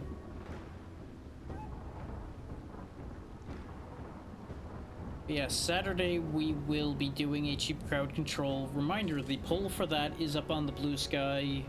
Nice, so if you want to have a chance to influence fate on that, you have to reply to that post. A lot of people were just liking the post and wandering off. That does not influence the poll at all. All that just tells me people want to see the crowd control. They just don't care what crowd control game gets played. As it stands, the poll will automatically go to Peglin because that's the only thing that got a vote so far. So, if you're fine with that result, you know, don't worry about the poll. If If you don't like that result, go get involved in the poll. That simple. Yeah, that's what Saturday will be. And then Monday we go back to Final Fantasy 1. Probably not finishing it yet because even if the first day went well, we weren't going to be finishing it in 2 sessions. Then it'll be Hollow Knight on Tuesday. Thursday, it's sounding like we've got a Peak collab set up. And then Friday is when the small archipelago I was talking about is going to start, with mostly people who have not done archipelago before, to teach people how to archipelago before the next big Dragon Council archipelago happens. And then the day after is either going to be more of that, or I will figure out what I do on Saturday that week, because there's no guarantees there currently, because I do not know if that group is free to do it 2 days in a row or not. And I also don't know if that small archipelago is going to last more than a day. My intention is to make it fast, but there's no guarantee that it will be that fast, if that makes sense. Because, well, simply put, I kept this small and simple. Based on some of the games people have chosen, I don't know if they're gonna finish their games quickly. In theory, if I pick what I think I'm going to pick, I can finish it. I can finish mine reasonably quickly, though it will end up being dependent on receiving what I need, as usual for an archipelago, so no guarantees even then. But what we may end up doing is day 1 will be synced, and then the rest of the days you just kind of do it whenever suits, just because of practicality. I really should have talked to the group more about that, but we'll cross that bridge when it gets closer. That's not a concern I need to worry about right now. But yeah, thank you all so much for your time. Thank you again, Yura, for the raid. Take care of yourselves and have a good night, everybody. Bye.